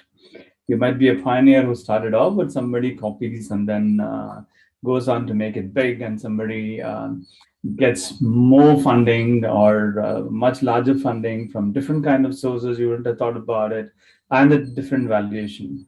So as you talk about businesses, as a social business or a social enterprise, NGOs, I would keep it up outside this for our conversation now.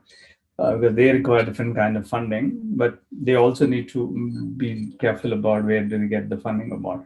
In any business models, any successful businesses or any site of success, a lot of money will start chasing that, because there is so much of money in this world. They really don't know where they need to actually channelize it to.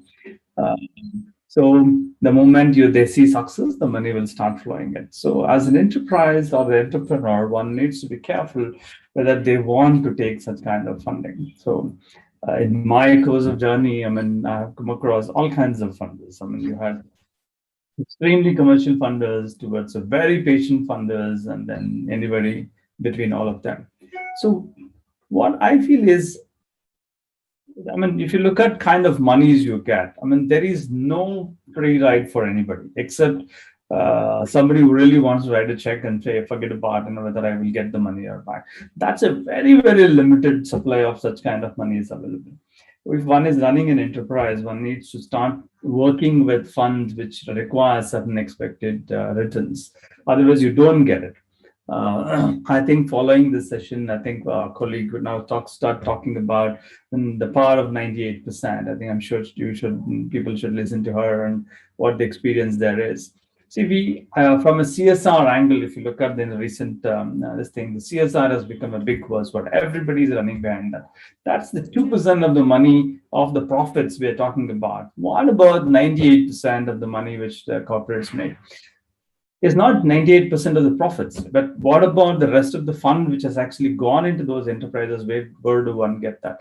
That's much huger than that 2%. I think if you start focusing on 2%, then we get into a kind of a cycle where there's too much of competition around that. So one needs to start looking at how do we use other commercial fund which is in big supply out there. So what I feel is. This reminds me of an example. I just want to close an example, which when we were running a course, we were actually researching for a course which YSB did last year. We launched a course. It's on Coursera. I think if people are interested, they should take it up and see the course. This is a course on social businesses and finance, in fact. The specialization is on financing for social businesses. So in that, when we were researching that course, I came across one example, which we actually quoted in the course. It's called a play pump example. You can actually, play pump is available. There are short videos on YouTube. One needs to actually go and look at it. And it's a very interesting, fascinating story. There is this group of founders. I don't get into that much details. I just summarize it for you all. A group of founders who found that water is a problem, and there are not enough playgrounds for children. And can we combine both these and then see if we can solve multiple problems? One is give some nice play equipment to the children so that if they start playing it, then and whether they can use that to actually pump water from the ground. So they put actually they drilled a borewell and then put a pump, which the children can sit and cycle on it, which rotates the pump, and then the water flows out. And then the women also who did not have water, had to go long distances to get fetch water, they can get water. So it's kind of solving all these problems. So a lot of money started flowing into this idea, which somebody put it up. And then they went and set it up with a lot of fanfare. But very soon they realized that this does not work. And the whole investment which went there went bad. So why I was talking about this story is, if you have a good example and one can very nicely market it, there is enough money coming in to the right idea. But the question is, the money will soon dry off if we are not being sustainable in our business models. So that's where it is very important to look at. One is, what is the business model we are looking at, and whether it is sustainable, whether it is adding value to the customers. I think my earlier speakers, Nidhi and everybody, talked about customer centricity and how one needs to keep listening to the market and the customers to know whether we are adding value and what their problems are, solve the problems at that level. So if you have a sustainable business model, then the money will start flowing in by itself. Otherwise, you'll end up like the play pump. We've got the money, bulk money once, and then it'll all dry out after that because the businesses don't sustain itself. So, but here, I think most of them would definitely have already come across these things. I know one, if you're running a social enterprise, you need to look at patient capital. It should be long term, and there should be mission alignment. All is fine. I think all that are already given. I think one can Google and then they'll find all these things. But what is critical is actually establishing that trust in the relationship between the funding partners and aligning the mission of yours or your enterprise missions with the partner mission is very important. It's a very difficult task because everybody, the money which is out there, which is in abundance and supply, is always looking for avenues, and they can take any color to enter into your enterprise and then probably then create havoc. I think we have been seeing, and if you look at the newspapers, time and again, you'll find that how the enterprises have started breaking down the pressures of the written expectations of the investors, and you'll find that the managers will start manipulating the businesses just to show that it is they want to show everything is green or evergreening is going to happen, and you start building a shallow business. It all happens because if one does not align the funders into the business as well. I've always seen funding is a very, very important thing. So one needs to have the right kind of funding, the right amount of funding at the right stage. You should not have excess funding because that'll eat your businesses up. But if you have shortfall in funding, that'll also kill the businesses. So right amount of funding at the right time and the right kind of funding is pretty important. So how does one assess that? That's $1 million question. I don't think so there is any magic formula for that. But what my recommendation would be, just please do read the agreements of each of the funders and what is the intent of the funders. I know it is tough to read it, but at least read few clauses in any agreements which you're going to get to. What I have always practiced was I look at the exit clauses of that. That's in any agreement, whether it is equity, debt, whatever kind of thing. Because it's very difficult because everybody is sweet talking when they're trying to build those relationships, right? I mean, everybody wants to have that good first meetings and first handshake. But the problem starts after the honeymoon period is over. So that's when we need to know how do we get out of that relationship in case if it does start. Please do. I think that's something which one need to be very critical about. Of course, before that, you will start looking at, before you do a handshake with any funder or investors, you look at what is their intent, what is the mission, why they're trying to fund you, and what are the costs. All the terms of that one need to also be cognizant about. But different stages of the organization. Earlier, I think Ritesh talked about different stages, 0 to 1 and 1 to 10, 1 to 100. At different stages, you need different kinds of investment. Do not go to highly commercial investors in the early stages. I think you might sell away the company very soon. So having that ownership and control of the company will also become very critical if you're raising equity. Look at dilutions, how one dilutes of equity. We have seen time and again multiple large corporations, unicorns, which happened. The founders had to exit because they always had problems with the investors, or there was a misalignment with the investors on this. It continues to happen even today. So if one wants to in particularly social businesses, the social mission become important. So have patience. Once one starts demonstrating that the business is successful, the right kind of money will start flowing into the company. And do watch out for that. If you are in a hurry to grow, then we'll start making compromises, and that's where different kinds of funds will start coming into the company, and then you might have the mission drift happening. So these are some of the things which I would say we have experienced and seen it. But one example which I keep telling always, which comes to my mind in terms of funding, is finance is a very critical thing. I think earlier Ritesh also talked about compliance and is how important compliance is. Establishing credibility is important. Any funder who is coming in, who is a good funder, will always look at how compliant we are. what is the credibility? Because if you're complying with all the things and doing all the right things, then there is a trust being established. That establishing of the trust becomes very, very critical when you're working with multiple stakeholders and partners. The transparency is very, very important. A lot of people are scared to be transparent. So they feel that if we disclose something, somebody is going to copy our idea, and then we will, we'll lose the competitive edge. Yes, I agree to some extent that is true, but I don't think so. We are in such a market, at least in India, where competition or one entity can actually rule the entire country. We are too big of a population. In particularly social businesses, when we are looking at solving social problems, I think sharing your ideas with similar social enterprises would be important.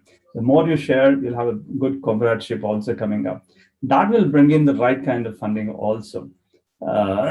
So even with your funders, and you're looking at what kind of funders use, when you're talking different funders, the more transparent you are, you get the right kind of funders. So that way you can be aligned, I mean, they can be aligned to your mission, and then see to that, they also help you in solving your social problems. Social businesses are far more critical. It's very easy to actually have a mission drift there. Because once somebody starts seeing money, I think everybody who was looking at wealth now will start acting or reacting differently. So important thing is, one is look at the exit clauses. How do we get out of the relationship which we got into?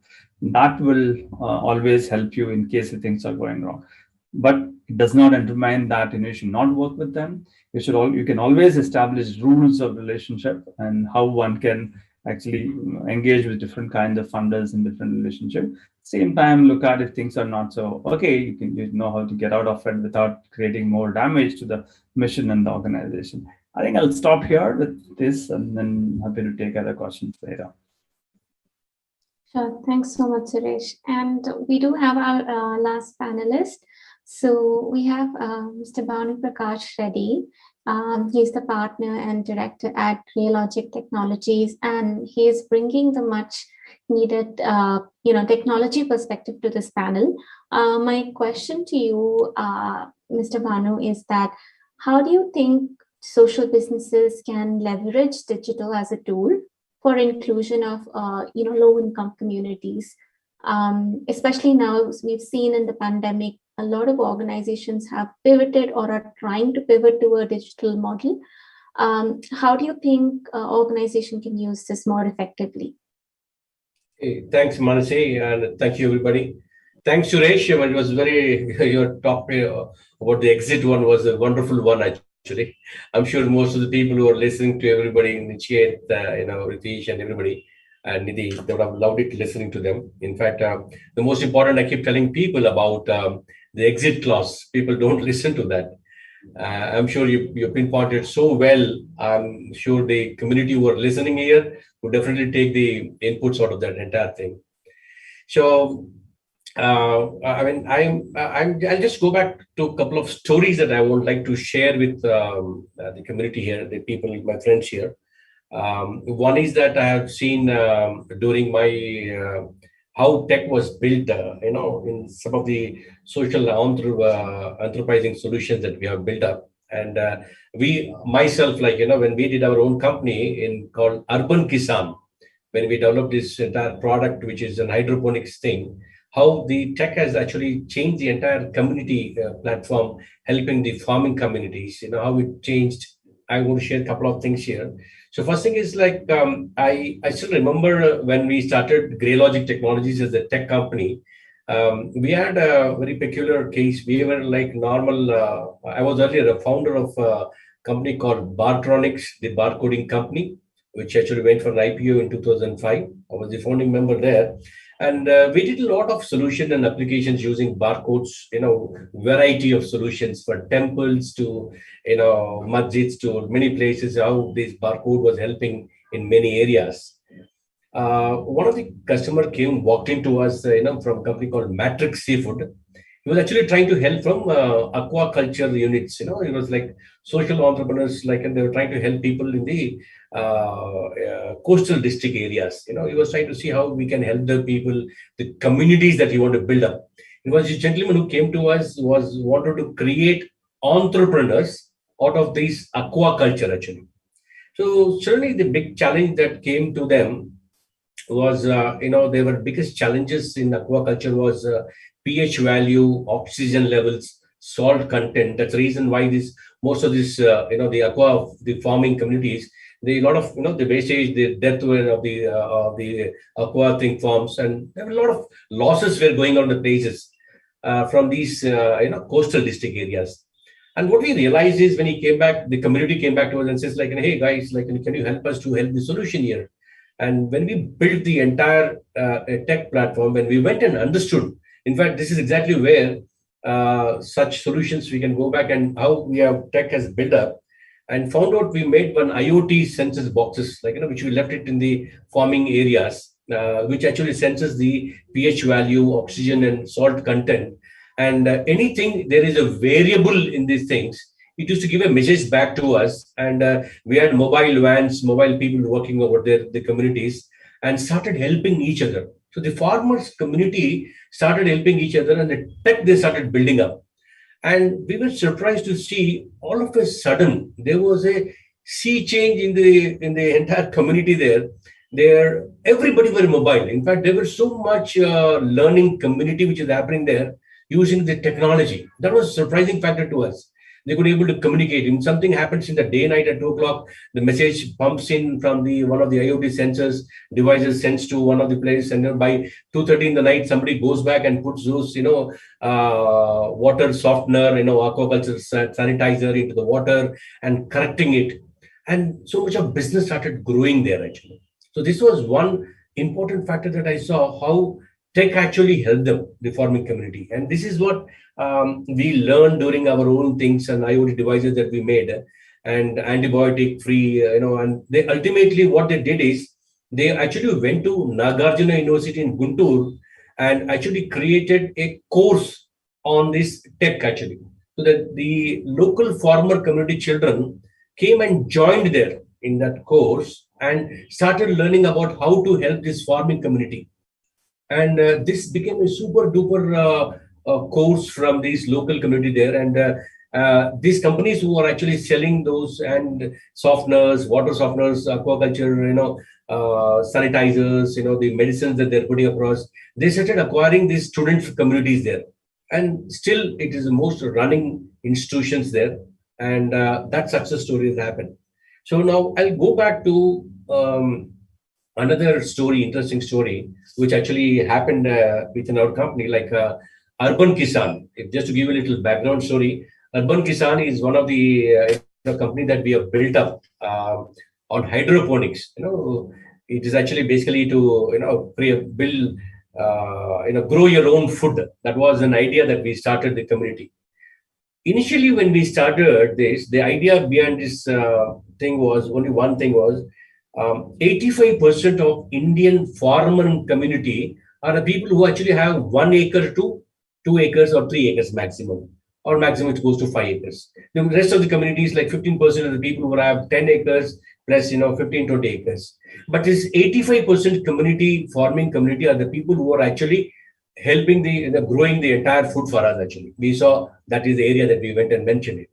So this is exactly where we felt that, this tech has to reach people. How does it reach people? So this was during my Bartronics days.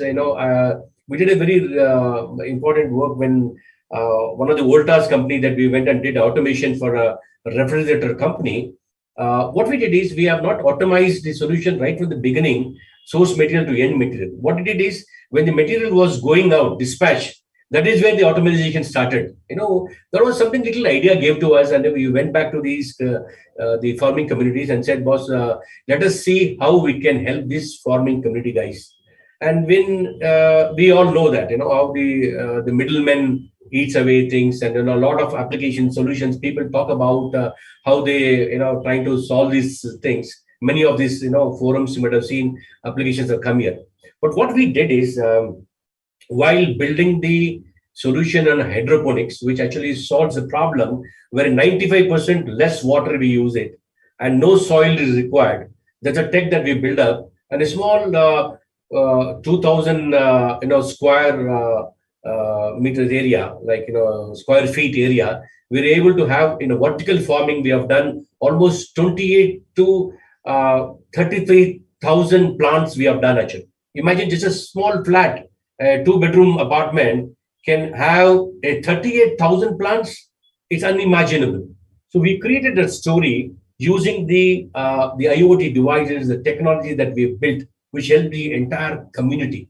And today we are very proud to say how this tech has built in this area is we have used something called as Mandi app. Mandi app is nothing but helping the farming community. What does it do actually?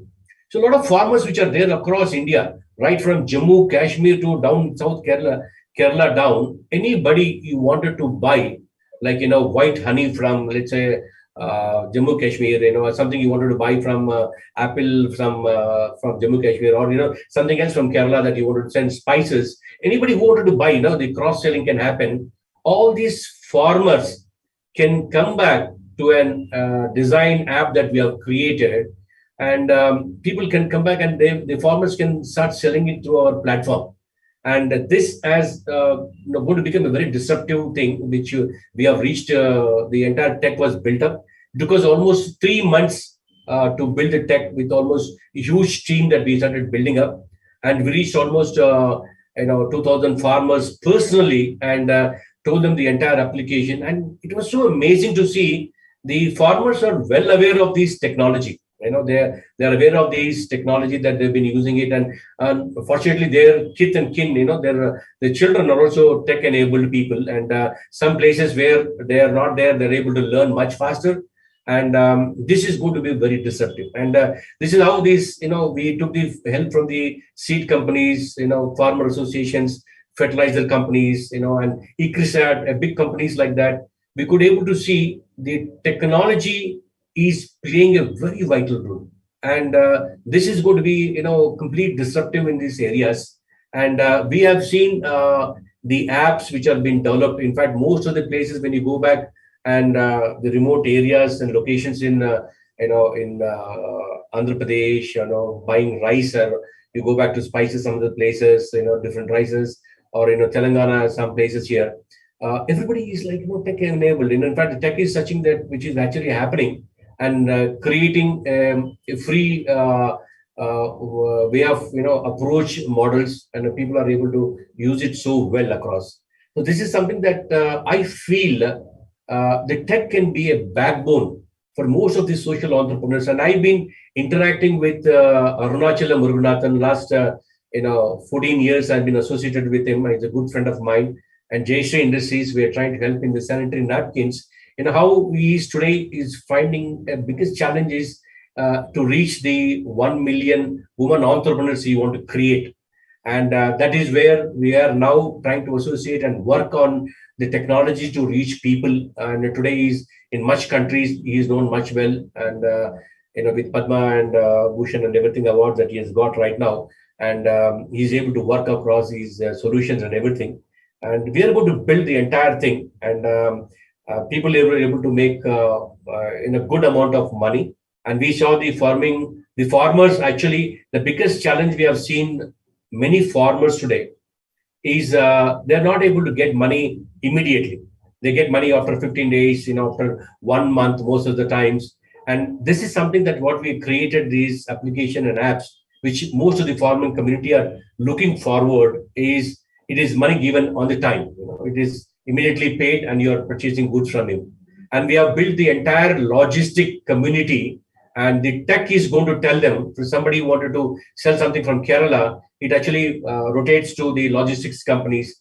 The AI tool that is helping them to go and reach much further is going to be absolutely disruptive. And this is going to change the community altogether. And these are the places that we have seen most companies are striving hard, and they're trying to build their tech. And we ourselves, being our own companies, and two of these social entrepreneurs companies that we have built ourselves, have seen a complete change when tech was started building up. And one more thing which is coming from our place, from the same Jayashree Industries from Arunachala Mugunathan, we are working with them very closely, and that's also going to be one of the biggest example how we are going to reach much more bigger communities. So this is what I like to share, and probably I'll leave to the questions to the people, like, we can answer more. Thanks, Manasi. Thank you, Mr. Bhanu. There is a question in the audience from Kaushik, and Kaushik wants to know that he would love to hear about experiences, insights on financial inclusion of blue-collar workforce during COVID. Yes, and if there's someone who would like to take this up, sure. Yeah, Ritesh, why don't you? Yeah, it's a great question, and there is a lot of work happening in that space. A couple of things that are tailwinds that I'd like to highlight for anyone who's looking at financial inclusion space. One is, of course, financial inclusion is broad, and if you sort of break it down primarily into digital inclusion, financial inclusion, which is really access to bank accounts and so on, credit and debit, and then insurance is three broad areas. I think a couple of things that are happening, which I think for any entrepreneur is great, is one, the open standards for enabling access to credit through OCE and OCEN. There are applications that are getting built on top of that platform, which makes it easier for us to provide credit and credit-related facilities to a wide range of people. And I think building that open standard, I already am on the board of another organization which is leveraging those standards now to deliver, credit for MSMEs and MSMEs that are employing blue-collar workers. That's one. Second, I think the focus on building digital applications that are targeting blue-collar workers. We know that there are solutions that are targeting job matching solutions right now, which are becoming unicorns. So the technology interface to reach blue-collar workers is now scaling, which actually provides a foundational platform for us to enable access to financial inclusion services to these workers. There are a lot of conversations. We are part of an initiative where we are enabling access to blue-collar workers for loans, working capital loans, on top of existing job matching platforms. Earlier, the customer acquisition costs of these were very high. Because of the digital platforms now, getting access to these is actually also becoming easier, which is the second thing. I think the third thing is just the capital that you want to lend, which is the risk capital that you want to lend. I think access to that is also growing in the ecosystem right now. There is willingness both globally and domestically to be able to do that. When all these three are three great tailwinds, there is a technology foundation and a backbone, there is access to customers through digital platforms, and there is access to capital as well. So all of this has increased the access to financial inclusion to blue collar workers, and there is now an opportunity for entrepreneurs to build on top of this. Differentiated solutions and so on. Yeah. Thanks, Ritesh. Nachiket, I believe you also raised your hand. Yeah, so just a few examples to add to what Ratish said, right? Like he mentioned unicorn, like Apna.co is known to have been the fastest unicorn in India, although in the social sector, you never talk about, becoming a unicorn, but that is obviously covering this whole access to jobs with respect to blue collar workers.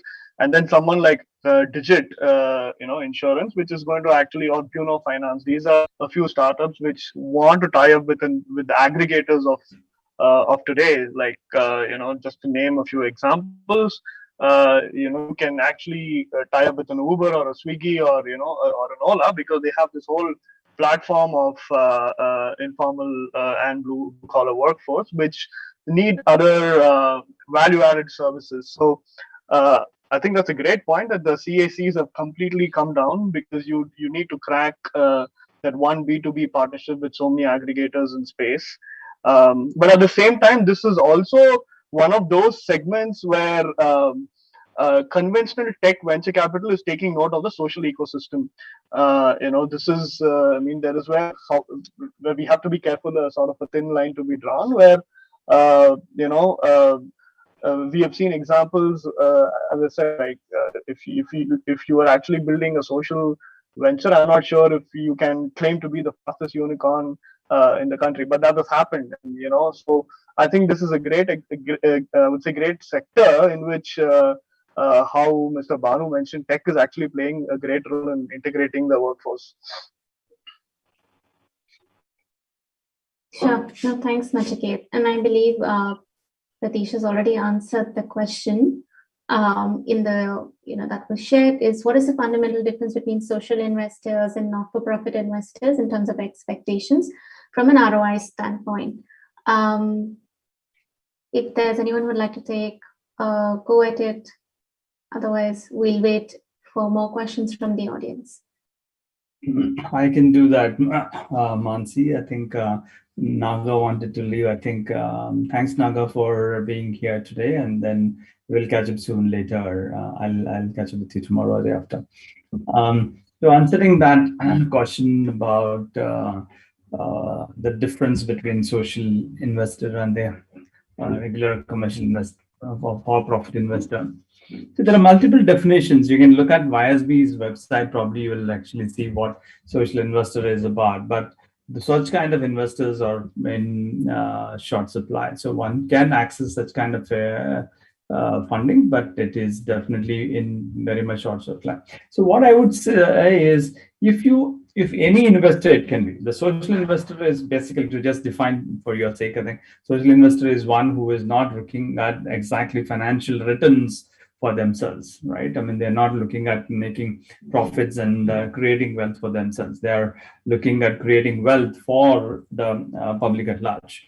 So that's a social enterprise, and the social investor is looking at they're looking at more social returns than financial returns.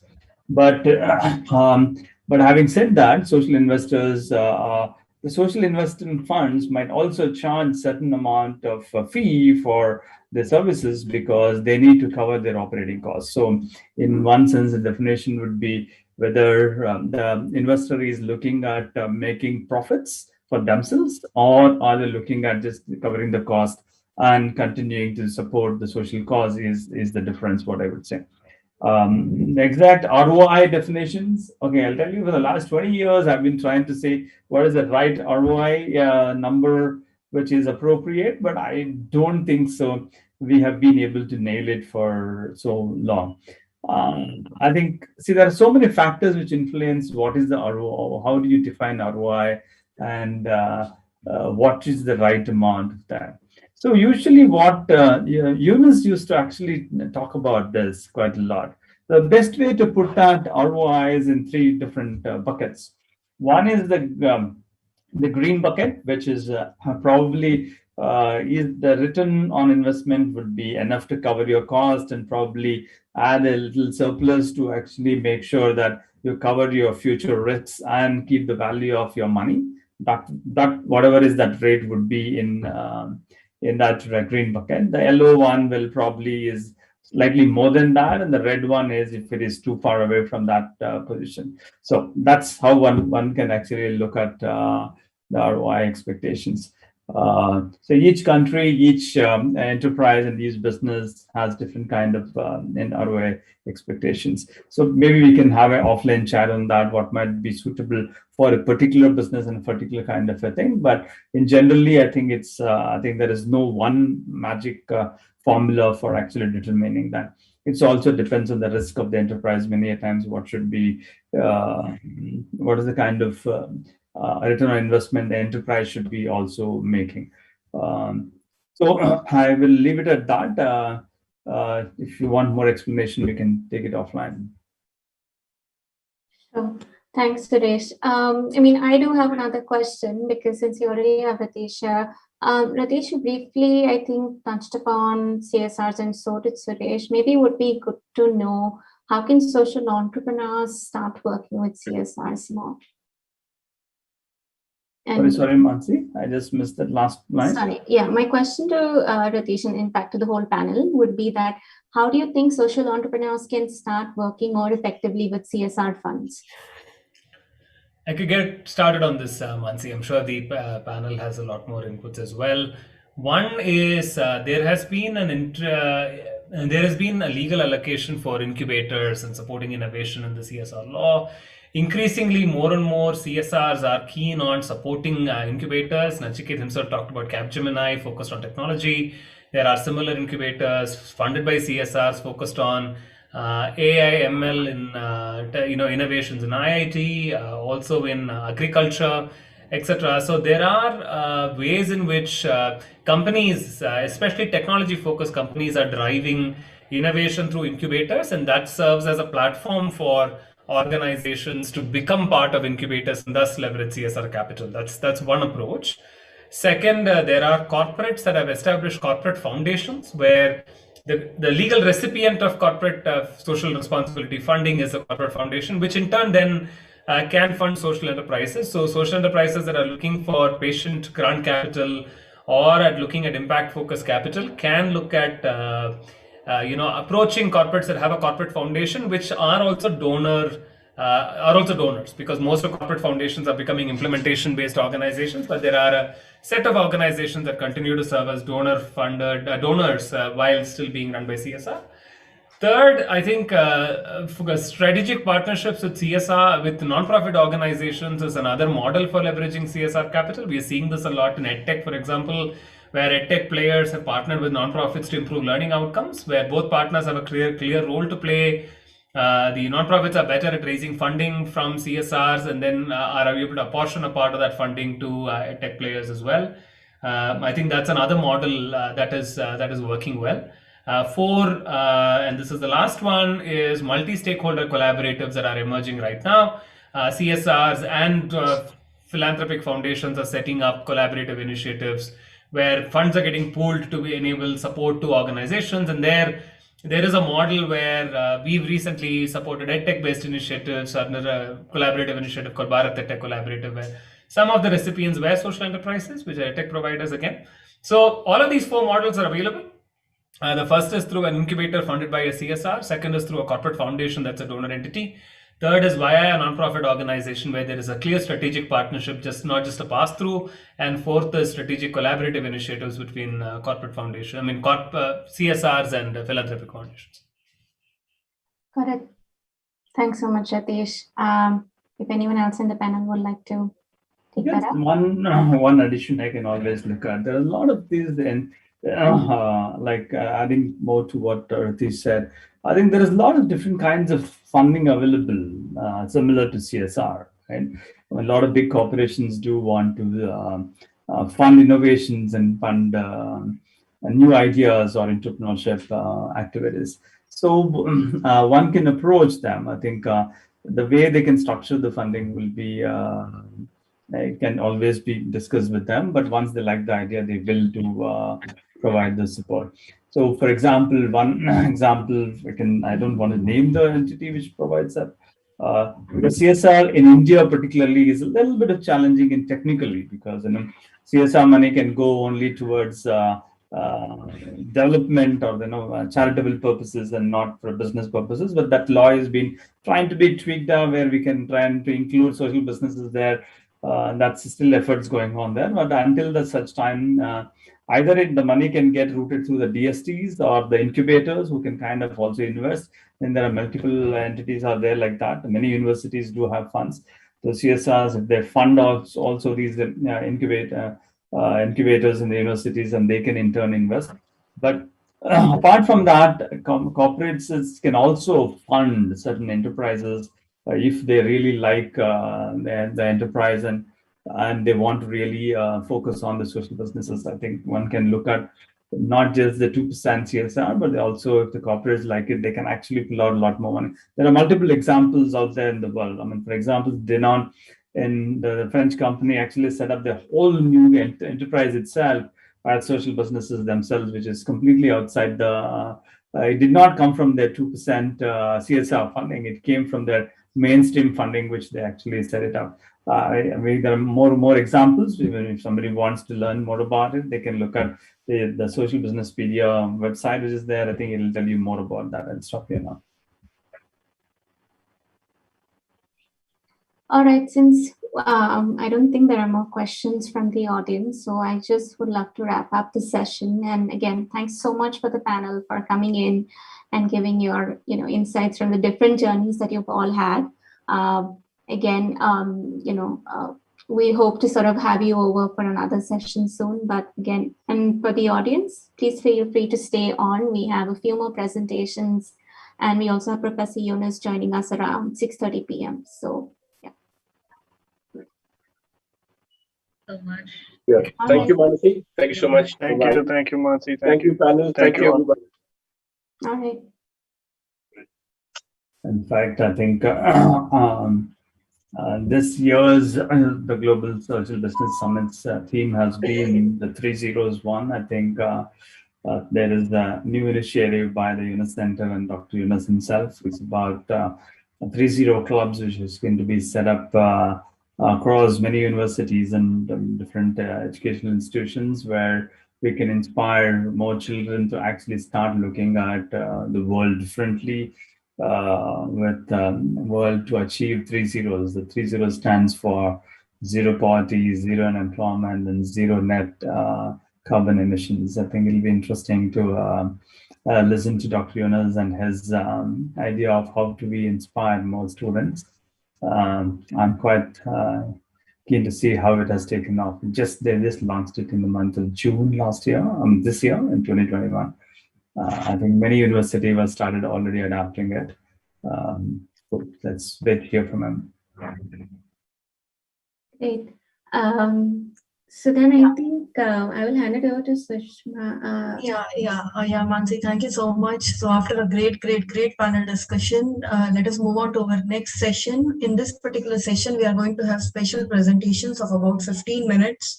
And we're also going to have Professor Yunus gracing the India Forum to deliver a special note.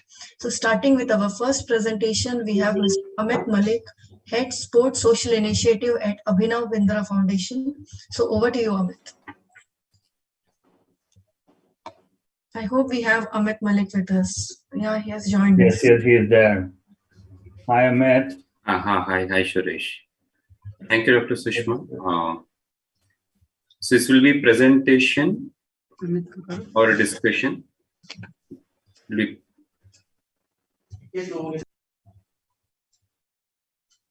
request just everyone who's not presenting to have their videos off, and then Amit can just take the stage.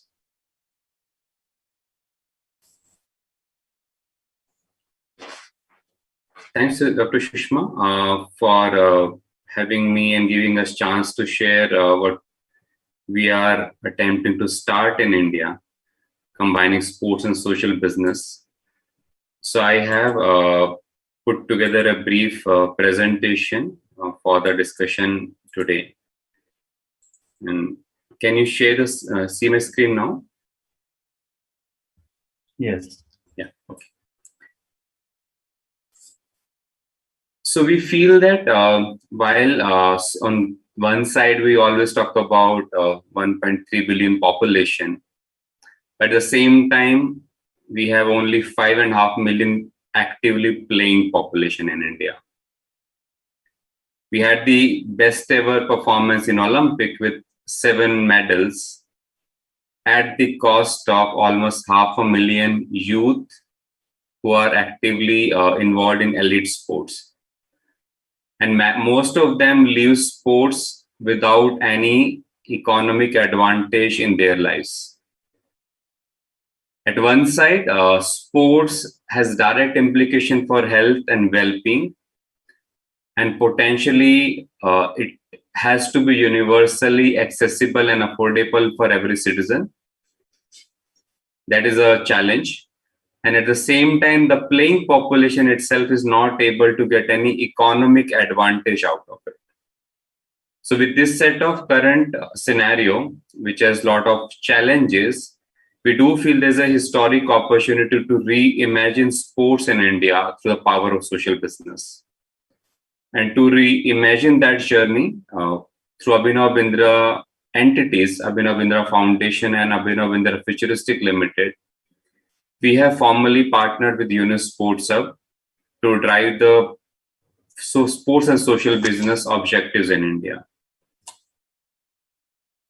The joint vision of this partnership is to implement inclusive and sustainable sports events, athlete entrepreneurship models, sports infrastructure for the social business, and youth engagement. Of course, by leveraging the power of sports and social business.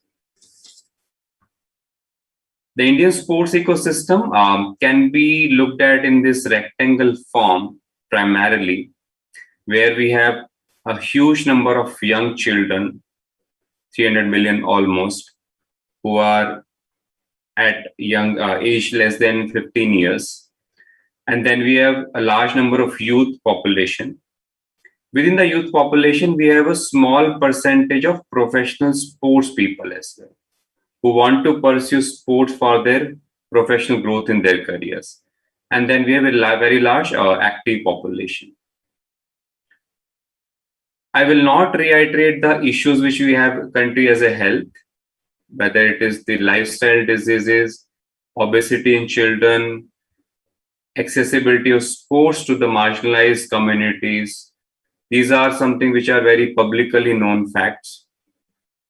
But I'll talk more about an opportunity, what social business is all about, that how do we create a strong legacy of each sporting activity to the communities at large. Each sports session where youth engage, public at large engage, what is the legacy of that sports? What is the legacy of our Khelo India events after the winners are declared on the final day?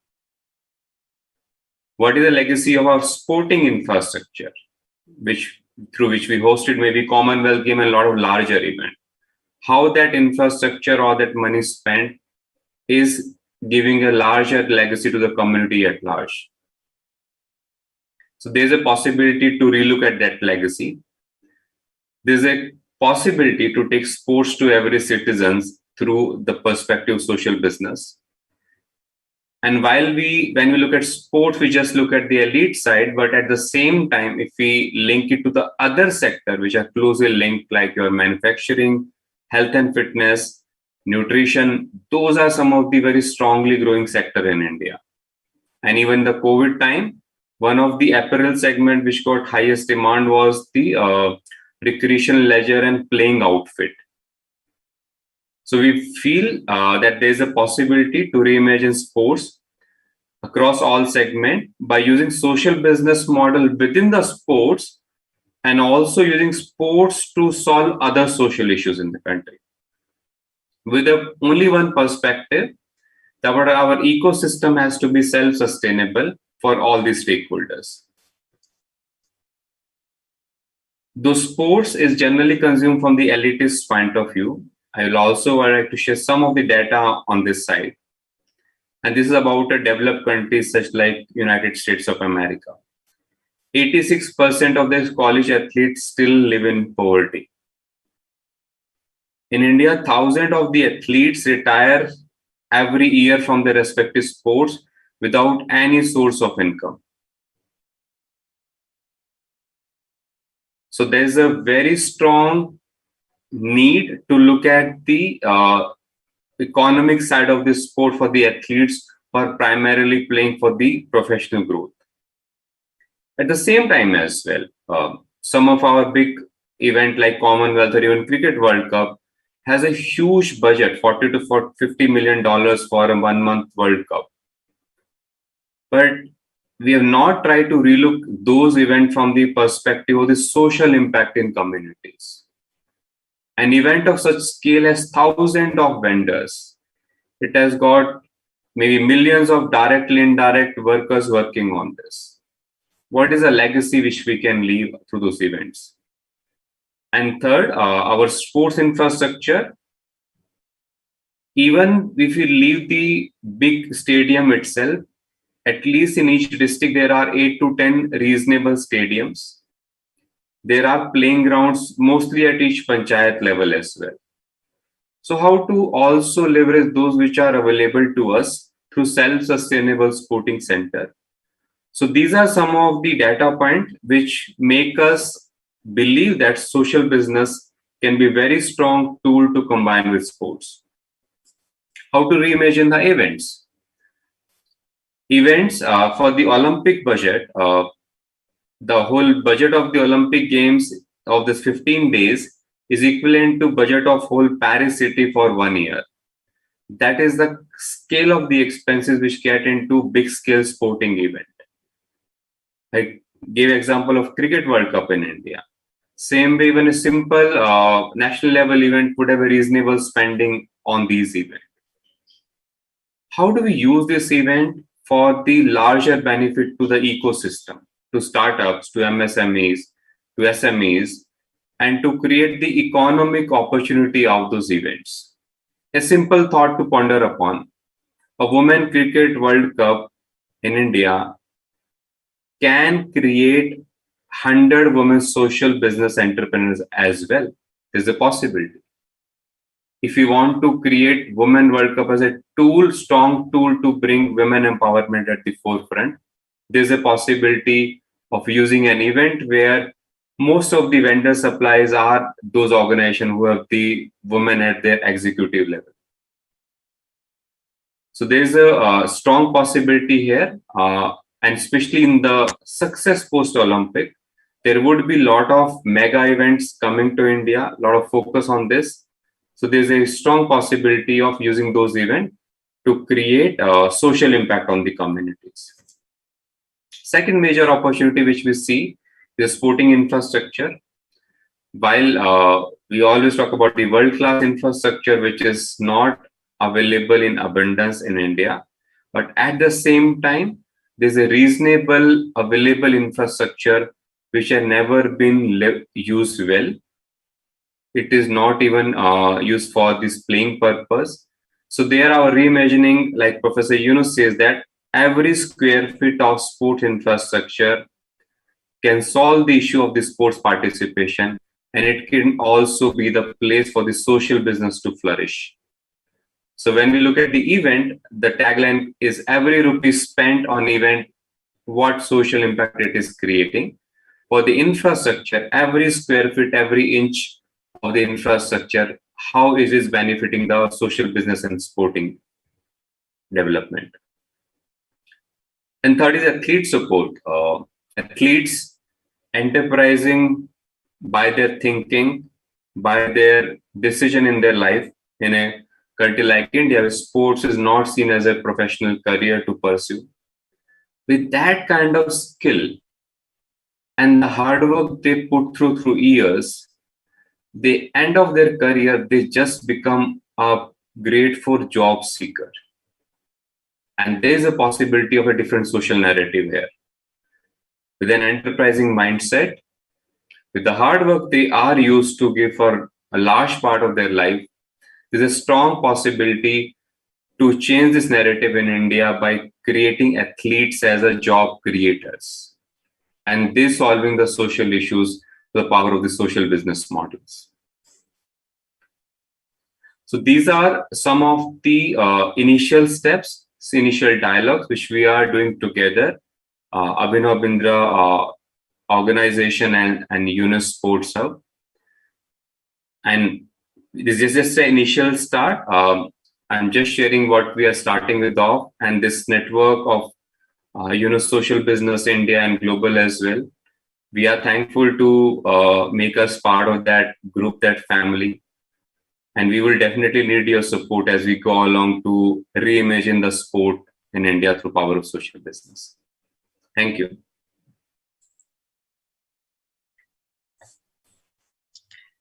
Thank you so much, Mr. Amit Malik, for a wonderful presentation and providing us with a wonderful insight into the Indian sporting ecosystem, how to create a legacy for it, and how it can be used to leverage social business. Thank you so much. Our next presentation is by Ms. Aarti Vij, Head Future Thinking at Yunus Social Business Center. Over to you, Aarti. Thank you so much. Just give me a second while I pull up my presentation. Okay.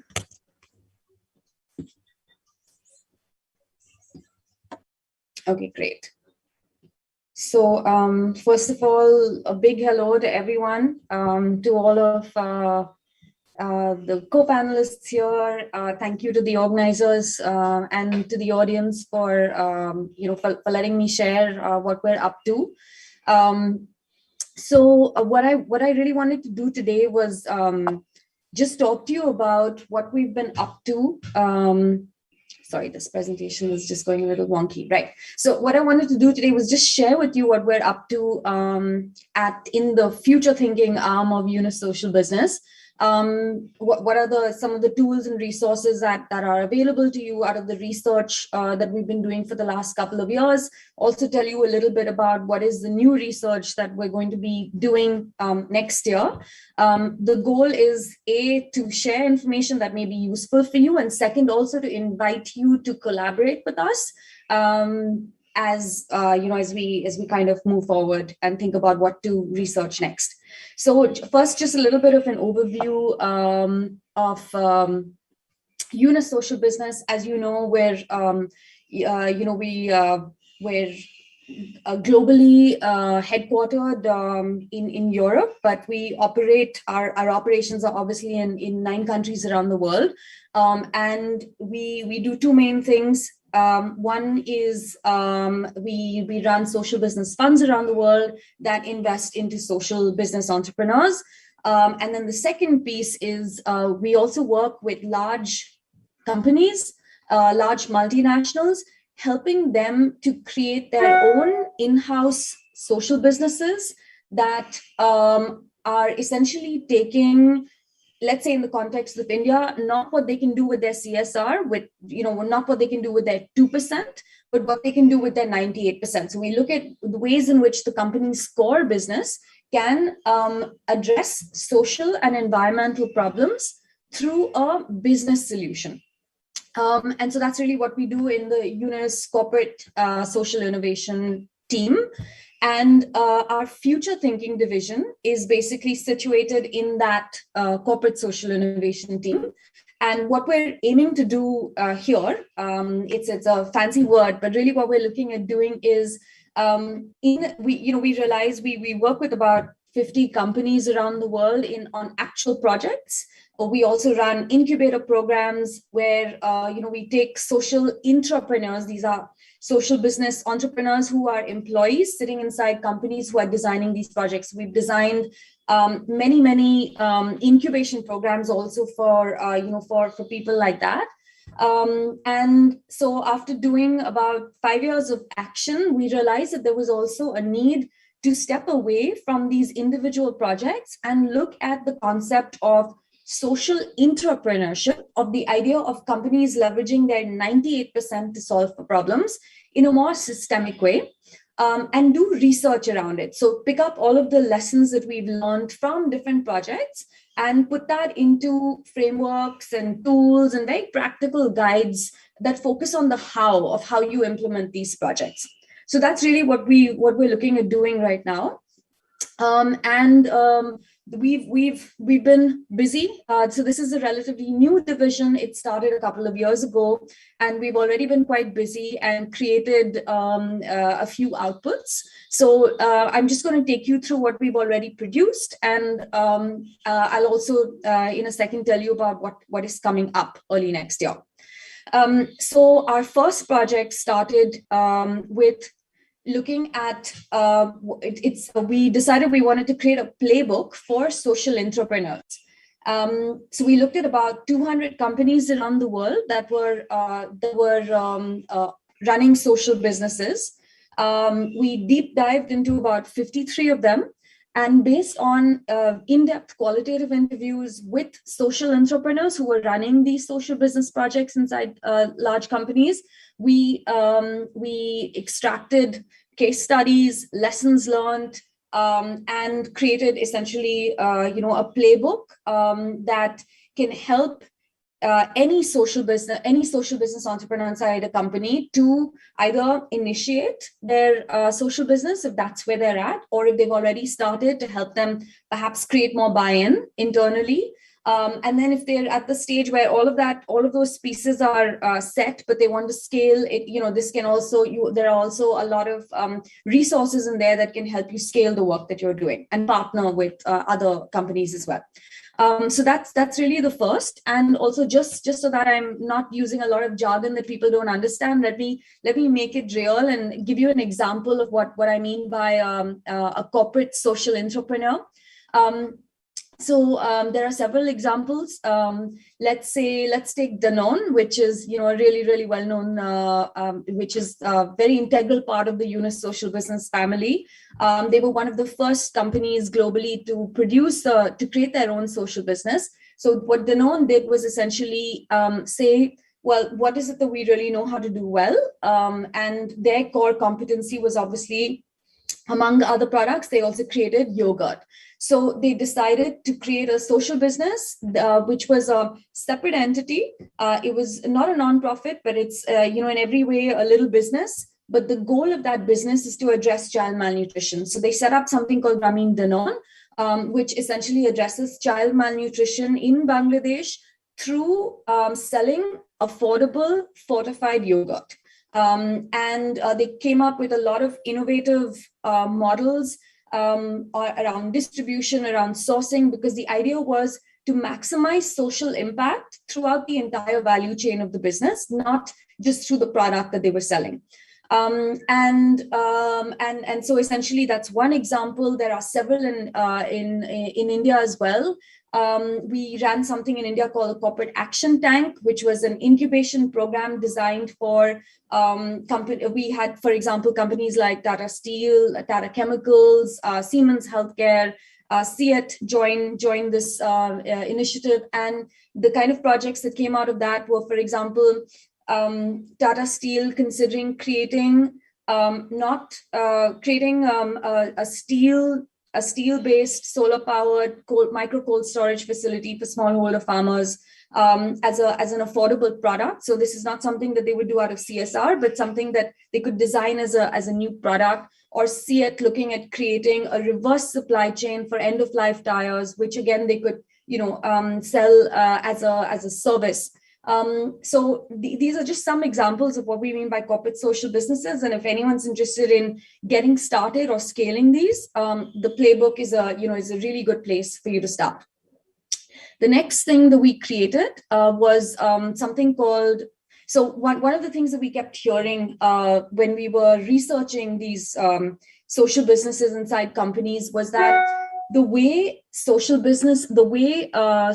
entrepreneurs would get buy-in for their projects, because you need to get buy-in from your CEO, you need to get budgets, you need to get people resources to be able to run your projects. How do you do that? Because it's a very difficult thing to sell. You have to go and you have to tell management inside the company that I'm going to create a business. This is not something that sits in CSR, it's a business.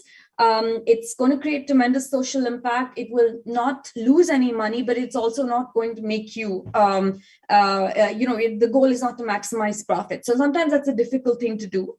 And the way that they go about creating that buy-in is by telling stories about how the social business that you've created leads to a positive impact on other key business metrics, non-financial metrics, that ultimately act as future levers of business success. So, for example, what we heard again and again was that they found that social business, creating a social business improved employee engagement. 77% of the people that we interviewed said that. It said that it created business innovation, because you're learning how to create a business in a very, very difficult infrastructure environment, working with customers that you have traditionally never worked with before. They're extremely price conscious, but they're also very value conscious. So it's a completely new mindset. So it leads to a lot of innovation that ultimately spills over into your core business as well. It leads to mindset shifts and culture change that triggers sometimes the company being able to transform its entire culture ethos into being more purpose driven, something that is a big trend, obviously, globally, where a lot of stakeholders are asking for companies to become stakeholder instead of shareholder oriented. And then also it improves corporate brand equity as well in the eyes of customers. So we heard this, but what we also realized is that social entrepreneurs were struggling to still get buy-in internally, because the way that they were telling these the way that they were communicating this impact was in the form of anecdotes. There wasn't actual data, to be able to say, how much does it improve employee engagement? How much impact does it have on corporate brand equity? How much impact does it have on innovation skills? And ultimately, companies, boards, they understand numbers. So we designed what we call quantitative experiments. So we got together with researchers from INSEAD and King's College, and we designed quantitative experiments, which are basically A/B tests run on whatever is the relevant stakeholder that essentially puts a number behind that data. And there's I don't have enough time to take you through how we ran the experiments, but there's an entire report on our website that tells you the process, and there are also lots of tools there if you want to run your own experiment. But just to give you a sense of the kind of experiments, to show you some of the data that came out, we ran an experiment with MAN, which is part of the Volkswagen Group. They make trucks and buses, and their social entrepreneurship initiative is an impact accelerator that they run, where they work with startups that are working at the intersection of mobility and an SDG. So, for example, social business that is working on healthcare mobility or last mile logistics. And what they did is we basically ran a survey on customers, employees, and industry reps. And what we wanted to test was, does their customers or employees or industry reps, does them knowing about this impact accelerator change the perception of MEN as a company? And what we found is that 86% of the respondents felt that MEN was a more innovative company because of the fact that they had this initiative. And obviously that's of huge value to the company, right? It improves your brand equity, and it's a huge value as a data point to, for example, the marketing department. So this is the second piece of work that we've done, and we have an entire toolkit of experiment designs that are targeted at different say key stakeholders inside a company. So measuring metrics that are relevant, for example, to human resources, or metrics that are relevant to a finance division, or metrics that are relevant to your business development division. So that's the second set of resources. The third is something that we launched just in October. It's called the Social Procurement Manual. And this is essentially a very detailed guide with lots of case studies on for companies that want to source, if companies that want to buy from social businesses. So they want to integrate social businesses into their supply chain. We have a beautiful social business in our Bangalore fund portfolio called Rang Sutra. They supply products to IKEA, that's just one example of a social business that supplies to a large corporate, but there are many, many others. And this social procurement manual essentially is a distillation of about 40 interviews that we did with these sort of partnerships. And we looked at what are the challenges that come up, how do you overcome them? And, again, it's a playbook for any company that wants to get started on this process. Now, why will a company want to get started on this process? Because the reason is that, COVID and, climate change has really put a spotlight on supply chains that are either not climate ready, or supply chains where they are not paying, which are not equitable, because you're not being able to pay living wages, to people across the entire chain. And working with a social business is a fantastic way of sort of leapfrogging a lot of those environmental and social concerns, and making your supply chain more sustainable and more equitable as well. So that's another piece of research that you can look at. And just finally, just to tell you what's coming up, We have 2 more pieces of research that are going to be launched in early 2022. One is a CEO purpose playbook, and this is basically a guide for CEOs and boards of MNCs that are looking at transforming their companies into being more purpose-driven. So it will have, again, we've interviewed about 25 CEOs, existing CEOs, former CEOs, board members. We've interviewed heads of ESG of a lot of large investment funds, and we've put all of that together into a guide that that helps companies very practically think about what does it mean to be more purpose-driven. It means that you literally have to rewire your entire immune system to not just focus on profit maximization, but focus on profit as a means to an end, and that end is to create real value in society. So that means that you have to make significant changes across all your business processes, about how you think about leadership, the role of the board, about how you do accounting, about how you create a culture of social innovation. And that this purpose playbook is going to have lots and lots of examples, best practices, and a framework to help you do that. So that's coming up, and we're launching that alongside the World Economic Forum annual event in January, end of January. So that's, and you'll find it on our website as well. And then later in the year, around March, we're launching a social entrepreneurship playbook, which is focused on the Indian context, because obviously we have our own we have beautiful examples of social entrepreneurship in India, very old examples, and there's tremendous potential to have that scale as a movement in the same way that social entrepreneurship is scaled. Social intrapreneurship needs to scale as well. So we want there to be more than just a few examples. We want there to be a proliferation of companies doing this sort of thing. And so again, we're creating case studies and a playbook and hoping to trigger more conversations and more action around this topic. So that's what's coming up as well. And I'll stop there. That's essentially what we're up to. And I'd like to invite anybody who wants to collaborate with us. So if you have ideas on what topics you think it would be useful for us to research, please reach out to me. If you want to use any of these tools, you can find them on our website, but you can also reach out to me if there's anything specific you want to know.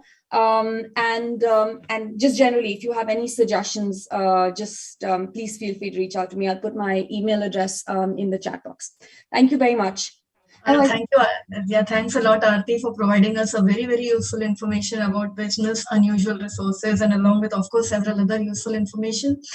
Now we have Professor Yunus with us, along with Yunus Center team, Lamia Morshid, Tanveer Islam, and Shabir Ahmed. Thank you so much for being a part of the India Forum, Professor. Earlier, we heard Suresh Krishna speaking about 3-0 Club movement. We would love to hear your vision for the same for India. Special note by Professor Muhammad Yunus, for which we all have been waiting. Over to you, sir.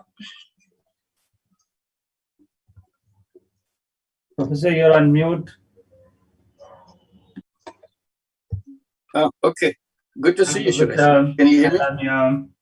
Hello. Good. Okay. Good. Oh, delighted to see you. This is one occasion. It's an excuse to get together. And see what's happening. Hi, Nisha, how are you doing? Wonderful. Good to see you. So it's a gathering of friends and our family members. What's going on? Kind of check with each other. So that's the way this country forum is supposed to be. And even within the country, we kind of lose contact with each other. So this is one way to reconnect with each other. That's one way to get this done. And thank you, seeing lots of faces on the screen now. Wow, thank you. And you asked me about the 3-0 Club. This is for the young people. We have been advocating this 3-0 world for a long time. focusing on this mega problems of the world and trying to explain. And that's why the wise BCs were created in the universities, so that they can pass it on, explain it on to the young people, so that they can understand what this is all about. Because the older people miss that opportunity to have conceptual differences among the business and the social business, conventional business and social business, and so on. So it's a new concept. So we wanted to explain that. So with this 3.0, we are explaining to young people, always saying that we are in a spaceship called Earth, and it's floating in the space. But somehow nobody seemed to be aware that there is no pilot in this spaceship. Everybody's busy making money and doing things on their own. So everybody's in their own circle, own world of their own. And it doesn't have also a flight plan where it's going. It's just floating, as if it can continue to float without having any pilot, without having any navigator or a flight plan. So we tell the young people that it's your chance, because otherwise this spaceship can get into a big crash if you're not doing it right, or go in the wrong direction. Everybody's life will be jeopardized completely. So it's your chance to become the pilot and save this spaceship and take it to the direction that you want, which is safe and happy and sustainable and whatever other elements you want to do. So if you want to do that, you need a flight plan. You want to be prepared for that. You want to fly the spaceship. So idea is, why don't we start that process, asking these young people to form themselves into little clubs, very informal, no paperwork, nothing. Just say I'm registered with the 3.0 Global Center, and yourself as a club, and explore this. What does it mean to take this planet to the right direction? What this 3.0 means? And learn from each other. There's nobody from outside teaching you anything. You learn from each other, explore, search for things that you want to search for, and then connect with each other. And the technology gives us a big opportunity to networking. And you can make your little circle, you can make it a big circle, connecting each one with the others around the world, within your neighborhood, whatever your choices, and continue to dialogue with them, work together, and think about the issues that we have been raising, about the new way of designing the world, about the social business, entrepreneurship, and all those ideas. So that's how it's born. And with the COP26 coming up, we said this is a good time to launch it as a 3.0 club. So that's what we've done. And we want to see how young people respond to that. This is their world. They have to figure that out themselves. And we'll have a 3.0 convention in about an hour at 7 o'clock in Bangladesh time, New York time, probably 6:30. There, where those who have already created the club, the members will be speaking and discussing things among themselves. So, and you are invited to see what they're discussing about, what they're talking about. This is few clubs that form. And we are very happy to see we got good response from India in the beginning. We just launched it. And also from other countries in Africa and Latin America. So that's a good response to begin with, but we have to build it up, explain to young people what this is all about, and see how they feel about the 3.0 destination and whether it makes sense to them. So that's about it. And country forum that you are holding, this is one way to discuss all these issues and make that happen. And we're also including in this discussion the sports part of it, because of we have been working with the sports world in our own way, but IOC has given us a tremendous recognition by giving us a big recognition by giving Olympic laurel. So that opened a big door for the sports world. Avinav was here yesterday. Is he with you right now? Avinav Bindra. Amit is there. Amit from the foundation is there. Okay, all right. So say hello to him. So he showed a lot of interest and already formed Diazo with our Unis Sports Hub to bring it up, open the sports world for social business ideas and implement and so on. So that is something that we want to address. Not only sports is about games, play, and the stadium and so on. It's all about youth. Sports is all youth. So the young people, the one tragic thing about the sports is when you are 35 or 36, sunset begins and you're nobody. You may be a hero when you are playing, but by the time sunset sets in, you are nobody. And you have not prepared for your life. And many of them have no career for them. Sports is not a career unless you become coach or something. Not everybody becomes a coach. So they feel frustrated completely. So we are saying this is a world of frustrations, huge. Against one hero that you make in sports, there are thousands and thousands who are kind of frustrated. They didn't make it. Some made it one step that they have to get 100 steps. Some made two steps, 10 steps, and so on. So how to make sure that they come back to the main career path and they become entrepreneurs? That's what we have been advocating for them, how to make it entrepreneurial path. So this is one area that we talk. And sports world is also not only athletes, it's also the sports fans. Fans are also very much excited and inspired by their heroes and so on.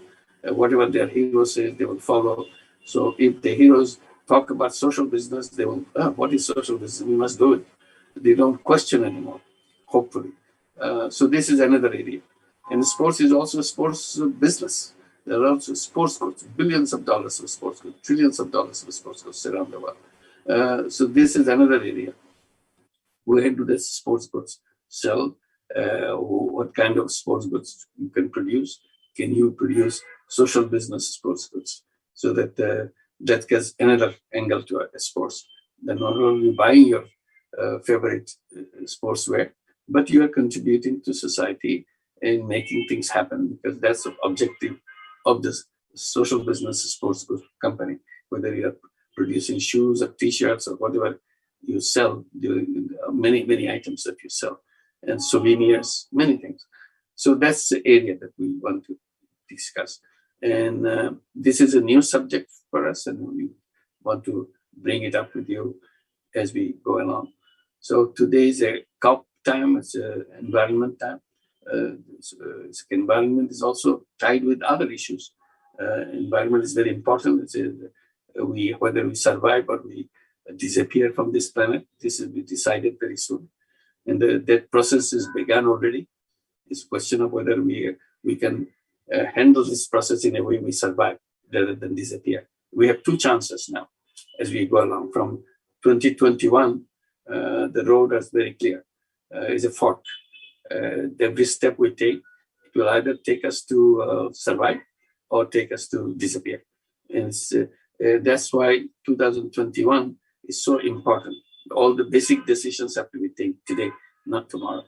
And if you elaborate on the action part of it, include the action part of it, so I would say the whole decade is very important for the entire history of the planet, whether we chose the survival path or we chose the extinction path. This is the decision zone. So this decade is extremely important for all of us. That's what we are trying to figure out, we're trying to draw attention to. And also these are related to other things. If we are in a downswing, if things are going wrong, people will not be sitting around enjoying their television and watch TV on their sports or movie. They will be very upset, very angry. And angry people, when it gets angrier, it gets everything upset. So all issues will be open. Everything will be open. Whether you're rich, whether you're poor, whether you're this caste or that caste, everything will be open when people are angry. And they will get angrier and angrier. And everything will come into that. So it's not related to just survival as such, peacefully survive, or it's trying to protect their own safe place. And that will create lots and lots of anger. And people will be suffering, not only within the country, globally. The islands will disappear. Where will they go? They will go someplace. You can't stop them. And people who are not island, but low-lying like Bangladesh, which will be submerged part of it. So they will be running around to find place to go. So this is the kind of thing. So it will not be a peaceful thing. It will be a terrible thing that will be coming up unless we handle it right. Because sea level is rising already. Everybody knows that. And already in COP26, the island countries, their prime ministers, their presidents telling where to go. We have no place to go. And people are buying land, island countries, people, they are buying land in the other countries so that they can move to those countries. The question of can you do that? The other country will allow you to settle down, those kind of things, many, many issues. Anyway, so each thing is related to other things. So what I'm saying that 3.0 is not only 1.0 now we are talking, that global warming. Global warming is related to other issues, social issues, poverty issues, wealth concentration issues and poverty issues, employment issues. They're all integrated. It's not isolated that, okay, we just focus on global warming and everything will be okay. Rest is we can handle later. No, not that way. So all will open up at the same time. So these are the kind of discussions that we have to come up with and see which way we can go. And I'm very happy to get your support. India has been very active in promoting and acting in the YSBCs. We have several YSBCs in India, very active YSBCs, and how to make that happen, to communicate with the young people. And also YSB with Arati and her team, Suresh and others, they are doing their work and see how we can expand it, communicate it with the policymakers, communicate with the business people. Business will not be a peaceful business if things go wrong. That's it. We're not going to scare them. That's not the idea. The idea is it's our planet. We have to protect it, and we have to do it, and we know how to do it. It's not that we don't know about it. We have to take tough decisions, harsh decisions, radical decisions. If you don't make radical decisions, try to do in a soft way, that will not work anymore. We have crossed that border. Soft decision-making phase is over long time. We are in a harshest decision-making phase right now. And that's why I say this decade is either we make it or we disappear. So sorry to make it a kind of a scary kind of thinking, but that's the way COP26 has brought us together to discuss this. But at the end, I always come back to the same thing that I repeat to myself, that nothing is impossible for human beings. All we have to do is make up our mind, and then it will be get done. So thank you, Arti. Thank you, Suresh. Thank you, everybody. Nisha, thank you. Thank you. So nice to hear you after a long time. I think we are missing all the physical interactions with you. And in fact, the other day, some of us were thinking that we should probably fly down to Dhaka and then meet you. Yes, why not? Going out of Dhaka now. If we don't put you into quarantine for 3 weeks or something. So probably the moment that opens up, probably we will make a trip to Dhaka soon. I think many of my team members are here. I think Arati and myself, we all wanted to come and see you because we missed meeting you for the last 2 years now. I think we're I know, it's 2 years and sit always at home. See, imagine that. Yeah. I was flying all over the world. Now I'm sitting home. Can't go outside the house. Yes, but I think generally the situation also, I think in India, I think it's doing well. I think I sent you something where I was so happy to see how Bangladesh per capita income has gone up, and probably it is going to be here now. I think Bangladeshis would be happy to know that. I think that's one news which I think I shared with you some time back. Yes, I saw that. Thank you. In fact, some of our that doesn't mean anything because the real problem remains the income disparity and the wealth disparity and so on. It doesn't mean that condition of the people at the bottom has radically changed. So it's changed a little bit. Definitely it has changed since Bangladesh became a separate country. But it has a significant qualitative change in that life. But that's not what the per capita income and all this kind of thing signifies. This rich people are extremely rich now in Bangladesh, unbelievably rich. And the same true with India also. I think if you look at the recent past, I think every 1 month we have a new unicorn getting born in India, and most of them are from Bangalore, by the way. So good. And but most of them are tech companies, or either the fintech or tech or something like that. We are hoping that they will stay true to what the mission is instead of trying to make only corner the wealth what they have. In fact, I think Naga, and we were also talking about it earlier. I think many of our other speakers here, I think Ashutosh, I think you might have met him. The Jagruti Yatra, I think you spoke in one of their sessions on the train trip. He's also there today with us. I think maybe if somebody wants to say anything, I'll open it up now. Yeah, please go ahead. Lamia, you want to say anything? I just want to greet just the India Forum very briefly, and just to remind to join the sessions that we have remaining, because this Country Forum is a part of a bigger program, our Social Business Summit. And as Suresh was saying, that it's been a while since we've seen each other physically, but we tried to do the best with the virtual platform to get people together. And, we have more than 120 speakers at the GSPS. We had more than 100 speakers at the SBAC, and more than 1,000 people participating in all the forums, in all the sessions outside of the forums. And if you include the forums, it's many more. So we tried to make the best in the pandemic time to continue to have our network come together, because as Sir mentioned, the challenges before us are massive, and we have no time, and we have to all keep working towards resolving those issues, every one of us, not leave it to others to do. And so in context of that, I want to just mention that the 30 Club convention is coming up actually in 10 minutes, but it'll go on for 2 hours. Whenever you finish, you can join that to hear what those young people are thinking about in their creative ways in trying to tackle these issues. And tomorrow, we have 2 sessions where we would like to invite you. This is the reporting back from your country forums. We started today with the China Forum. We're ending today with the India Forum. Late night tonight is the North America Forum. And the forums are very important, because what you discuss and the actions you plan are integral to what we are trying to do through the summit and the Social Business Day and so on. And that will be from 5:45 to 7:45 p.m. Bangladesh time tomorrow. So I urge all of you, there's one of you who's going to report back, but I would like to invite all of you to attend that.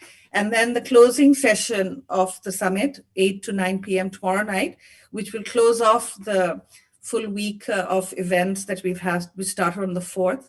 And the one good thing about the virtual piece is that all of the sessions that we've had, and I think they were very sharp this year, very focused, because I think of the urgency. And they're all accessible on our website and on our social media site. So you can go back and listen to what the academics discussed. Lamia, can I just take leave, because the session is beginning? I have to go and report to them, otherwise they will panicky. So I'll say thank you very much, and I hope we'll keep seeing you again and again, and have physical contact sometime soon. Thank you. Bye-bye. Thank you so much. Thank you. Thanks a lot.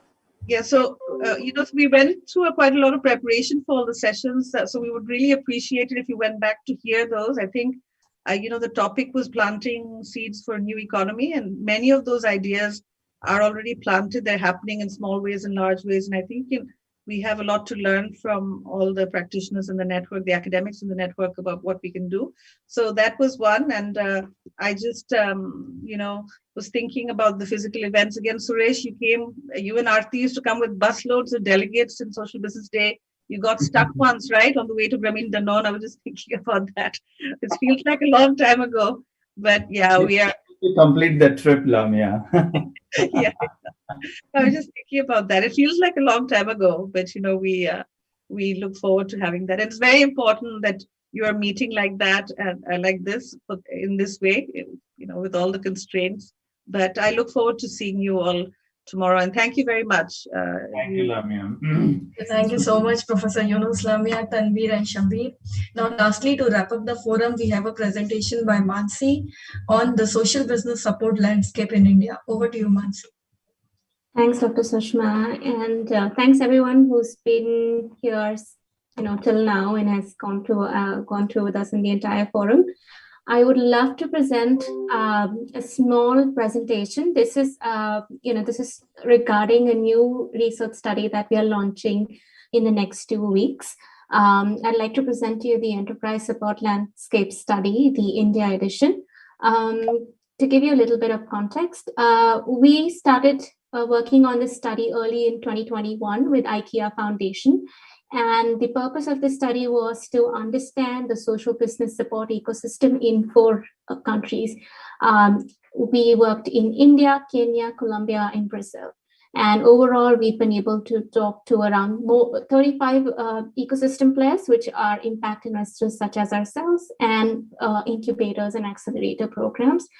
Additionally, we've spoken to over 196 social entrepreneurs across these 4 countries. And over the last year, we have been, just putting together these insights. And what we will be bringing to you in the next 2 weeks is very comparable social landscape study of 4 countries. And in this presentation, I want to share a little bit more about the India study. So moving on, I would just like to, take a moment to thank all the peer investors that helped us put this study together. There's Will Grow Acumen, Stanford Seed, Upaya Social Ventures, Village Capital, Caspian Debt, Ande, and Sabha Consulting. Additionally, we also have the support from over 60 plus social business founders who took the time out to contribute to this research study. To take you a quick snapshot of what you can expect in this report is what does the current support ecosystem for social business entrepreneurs in India look like? Essentially, the report will help you understand these questions that are presented in front of you. Who are the main impact investing players?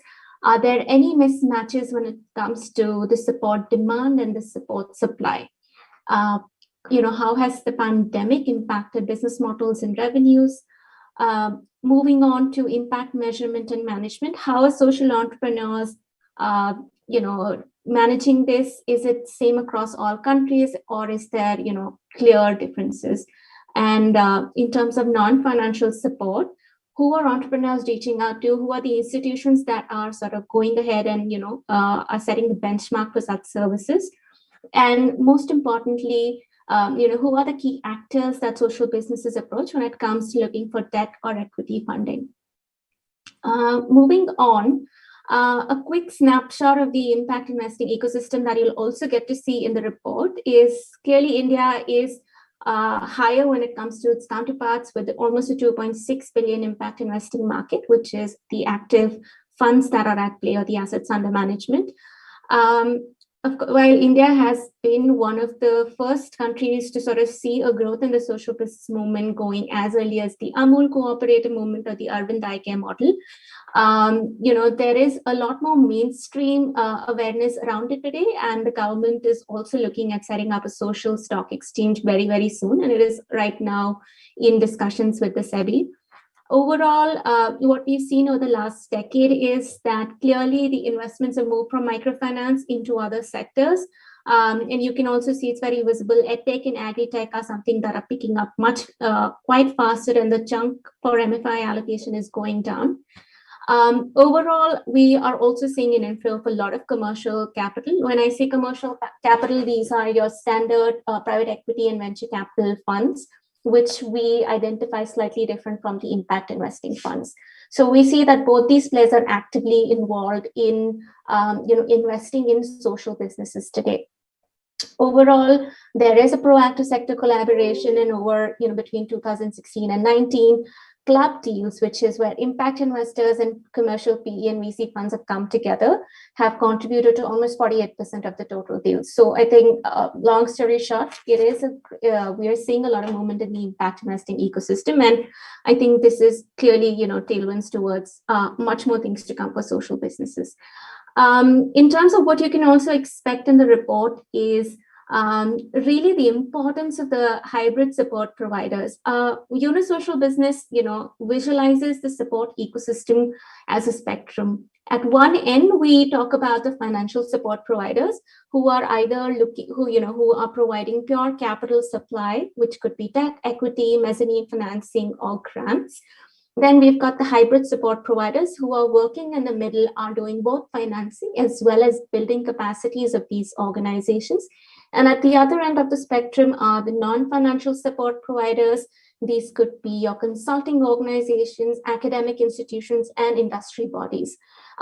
We have gone ahead and benchmarked all the providers in India basis this classification, and also sort of delved a little deep on what each of these providers is, contributing to the social business ecosystem. So moving on, I'm not sure if this would be visible to everyone, but you will expect a benchmarking, such as this in our report, and which will give you a clear size of who are the funds that are, investing in social businesses today. What is their asset class? Is it debt, equity, or grant? Whether they are, involved in blended finance, whether they're doing patient capital. Also, a clear understanding of at which ticket size do they invest and at what stage of business they're investing. So this would be quite interesting for young entrepreneurs who are just starting out and are looking to fundraise. This could be a good ready reckoner for you. Kind of moving on, just a few insights that I would love to share from the report. What we were able to establish is that while overall social businesses fare a lot in India, that fare a lot better on female leadership ratios, there is still a lot of work, to be done when it comes to getting equitable funding and other support opportunities. So we surveyed over 60 social businesses, among which a fraction of those had raised external funding. And only 1 in 5 contributed are female-founded businesses versus 3 in 4 were male-founded businesses. Further, only when we go a little deeper, we only 1 in 3 women stated that they were confident in pitching their model to their investors, compared to 56% male founders.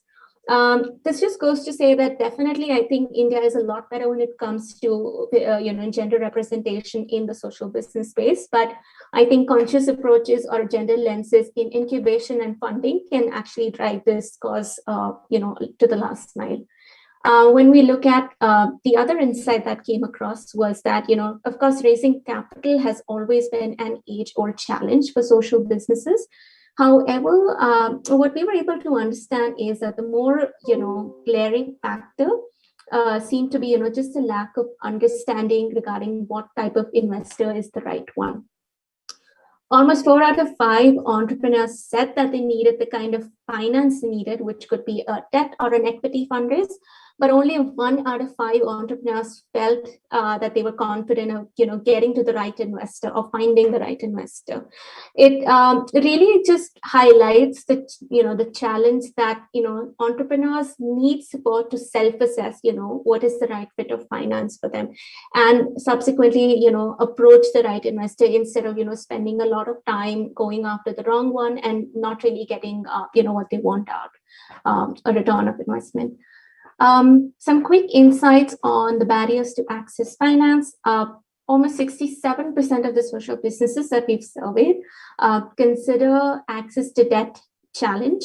Now, when we talk about debt, we've taken everything in consideration, which is from traditional debt to debt also given by impact investors such as YSB. The problem here, is essentially the lack of collateral or credit history, and the long process that takes to, get credit from an institution. So these are the top challenges that emerged. And interestingly so, almost 1 out of 3 social businesses state that their overall debt requirement is quite low, which is under USD 100,000 or under 75 lakhs. It goes to say that there is definitely potential or scope for an instrument that is quick and is designed for younger seed stage organization, and that is of a debt format. The other side, in fact, when we look at equity, almost a similar percentage equally find it challenging when it comes to raising equity. However, over here, the biggest challenges ended up being the investor alignment and fit, as also highlighted before, that often the terms, the kind of valuations that investors offer, there is often a misalignment, and social entrepreneurs usually find it extremely hard to navigate through these. The other is, of course, having limited access to investors. While incubators and accelerators are doing the job, not all social investors have the access to the same kind of resources that they do. Again, an interesting perspective that does come into play is that, when you're raising equity in a space dominated by your commercial PE and VC funds, it becomes a lot more challenging for social businesses, given that social business models are, inherently very different from your standard business models, and our go-to-market is extremely long. So how do we adjust for this longer go-to-market is one of the recommendations that we covered in the report. Again, I think this is just a quote from one of our social businesses that we kind of, spoke to. That, again, I think the lack of transparency or the lack of information on what the investment thesis, theory of change, availability of fund, and appetite for risk is the point where the misalignment between investor and the social entrepreneur happens. Quickly moving on, I think has COVID impacted the revenue and business models? Pretty much, I think it was a standard across all countries, and in India, almost 40% businesses reported that revenues decreased for their business, and almost similarly, almost 29% businesses but however, we also see that 29% businesses experience an increase in revenues. This is primarily because of some of the business models that did, or sectors that did better than the others, and I'll cover that in the next slide. When we look at it in terms of some sectors did a complete pivot when it came to their operations. Education and training was one place where we saw most of the pivot happen, with a lot of these organizations going completely digital to deliver their services.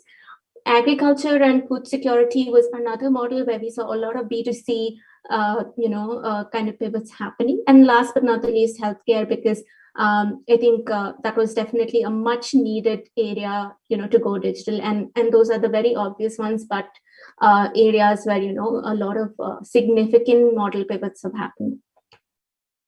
Kind of moving on in terms of, I think this is just sort of talks a little bit more about, the same thing that I spoke before.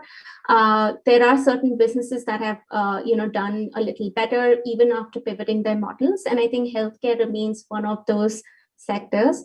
An example over here that we that I would love to highlight is a social business that we spoke to, which is a healthcare and diagnostic social business providing rural healthcare today. And clearly, I think for them, this was it served more as an opportunity than sort of an inhibition, because they were able to very quickly pivot into a digital platform and reach out to as many rural individuals, and kind of make healthcare or primary healthcare accessible to them whenever, especially when there was a mass sort of lack of information around vaccination overall, or even just the basic awareness around the pandemic. So there are organizations who did pivot and did quite well. And clearly, I think healthcare and education do have some great examples that have managed to do that. Finally, I think just to sort of summarize, what are the decisive factors where we think there has been an increase or decrease of revenue? That is one being the operating model and the possibility to digitalize. Those who kind of optimize on this have done well. However, this has also been a big inhibition for the others. Customer segment, essentially organizations that have been able to deliver their services or products via an online touch point, specifically, or has a customer segment that has access to smartphones. Those have been organizations that have been impacted positively in the pandemic. And clearly, I think the way forward, as most social businesses recognize, is that how will delivery be done in a digital way? So digital inclusion becomes a big part of the core strategy. And last but not the least, the supply chain. I think this was a challenging point for a lot of social businesses who depended on global as well as domestic markets, especially those being shut down for quite a while has had a significant impact. So I think manufacturing distribution that was dependent on a lot of your global inputs was something that was definitely impacted, and businesses operating in this space have sort of had to bear the consequences. Moving on to the last insight that I would love to share is around impact measurement and management. This is something that we at YSB really like to emphasize on, because we are very proactive when it comes to measuring and managing the impact that our portfolio is doing. But we do realize that this is a significant challenge for social entrepreneurs who may or may not have the right guidance. And in most cases, they would not have the right guidance. Clearly, I think the three challenges that come across the operational burden of setting up IMM, which is having a person or any sort of a resource which would help set up these systems or processes for you. The financial burden, with the right resource will come the financial burden. And of course, I think wrapping this all together is even the kind of guidance that is available online or otherwise for setting up an IMM practice into your social business.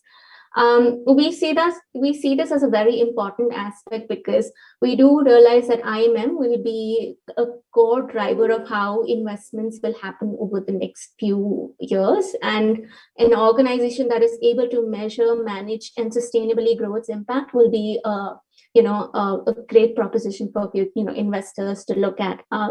So we definitely talk a lot more on the IMM systems as well. Wrapping this up, our report launches on 19th November. And if you need access to the report, do write into us at this email ID, but it will also be available on our website.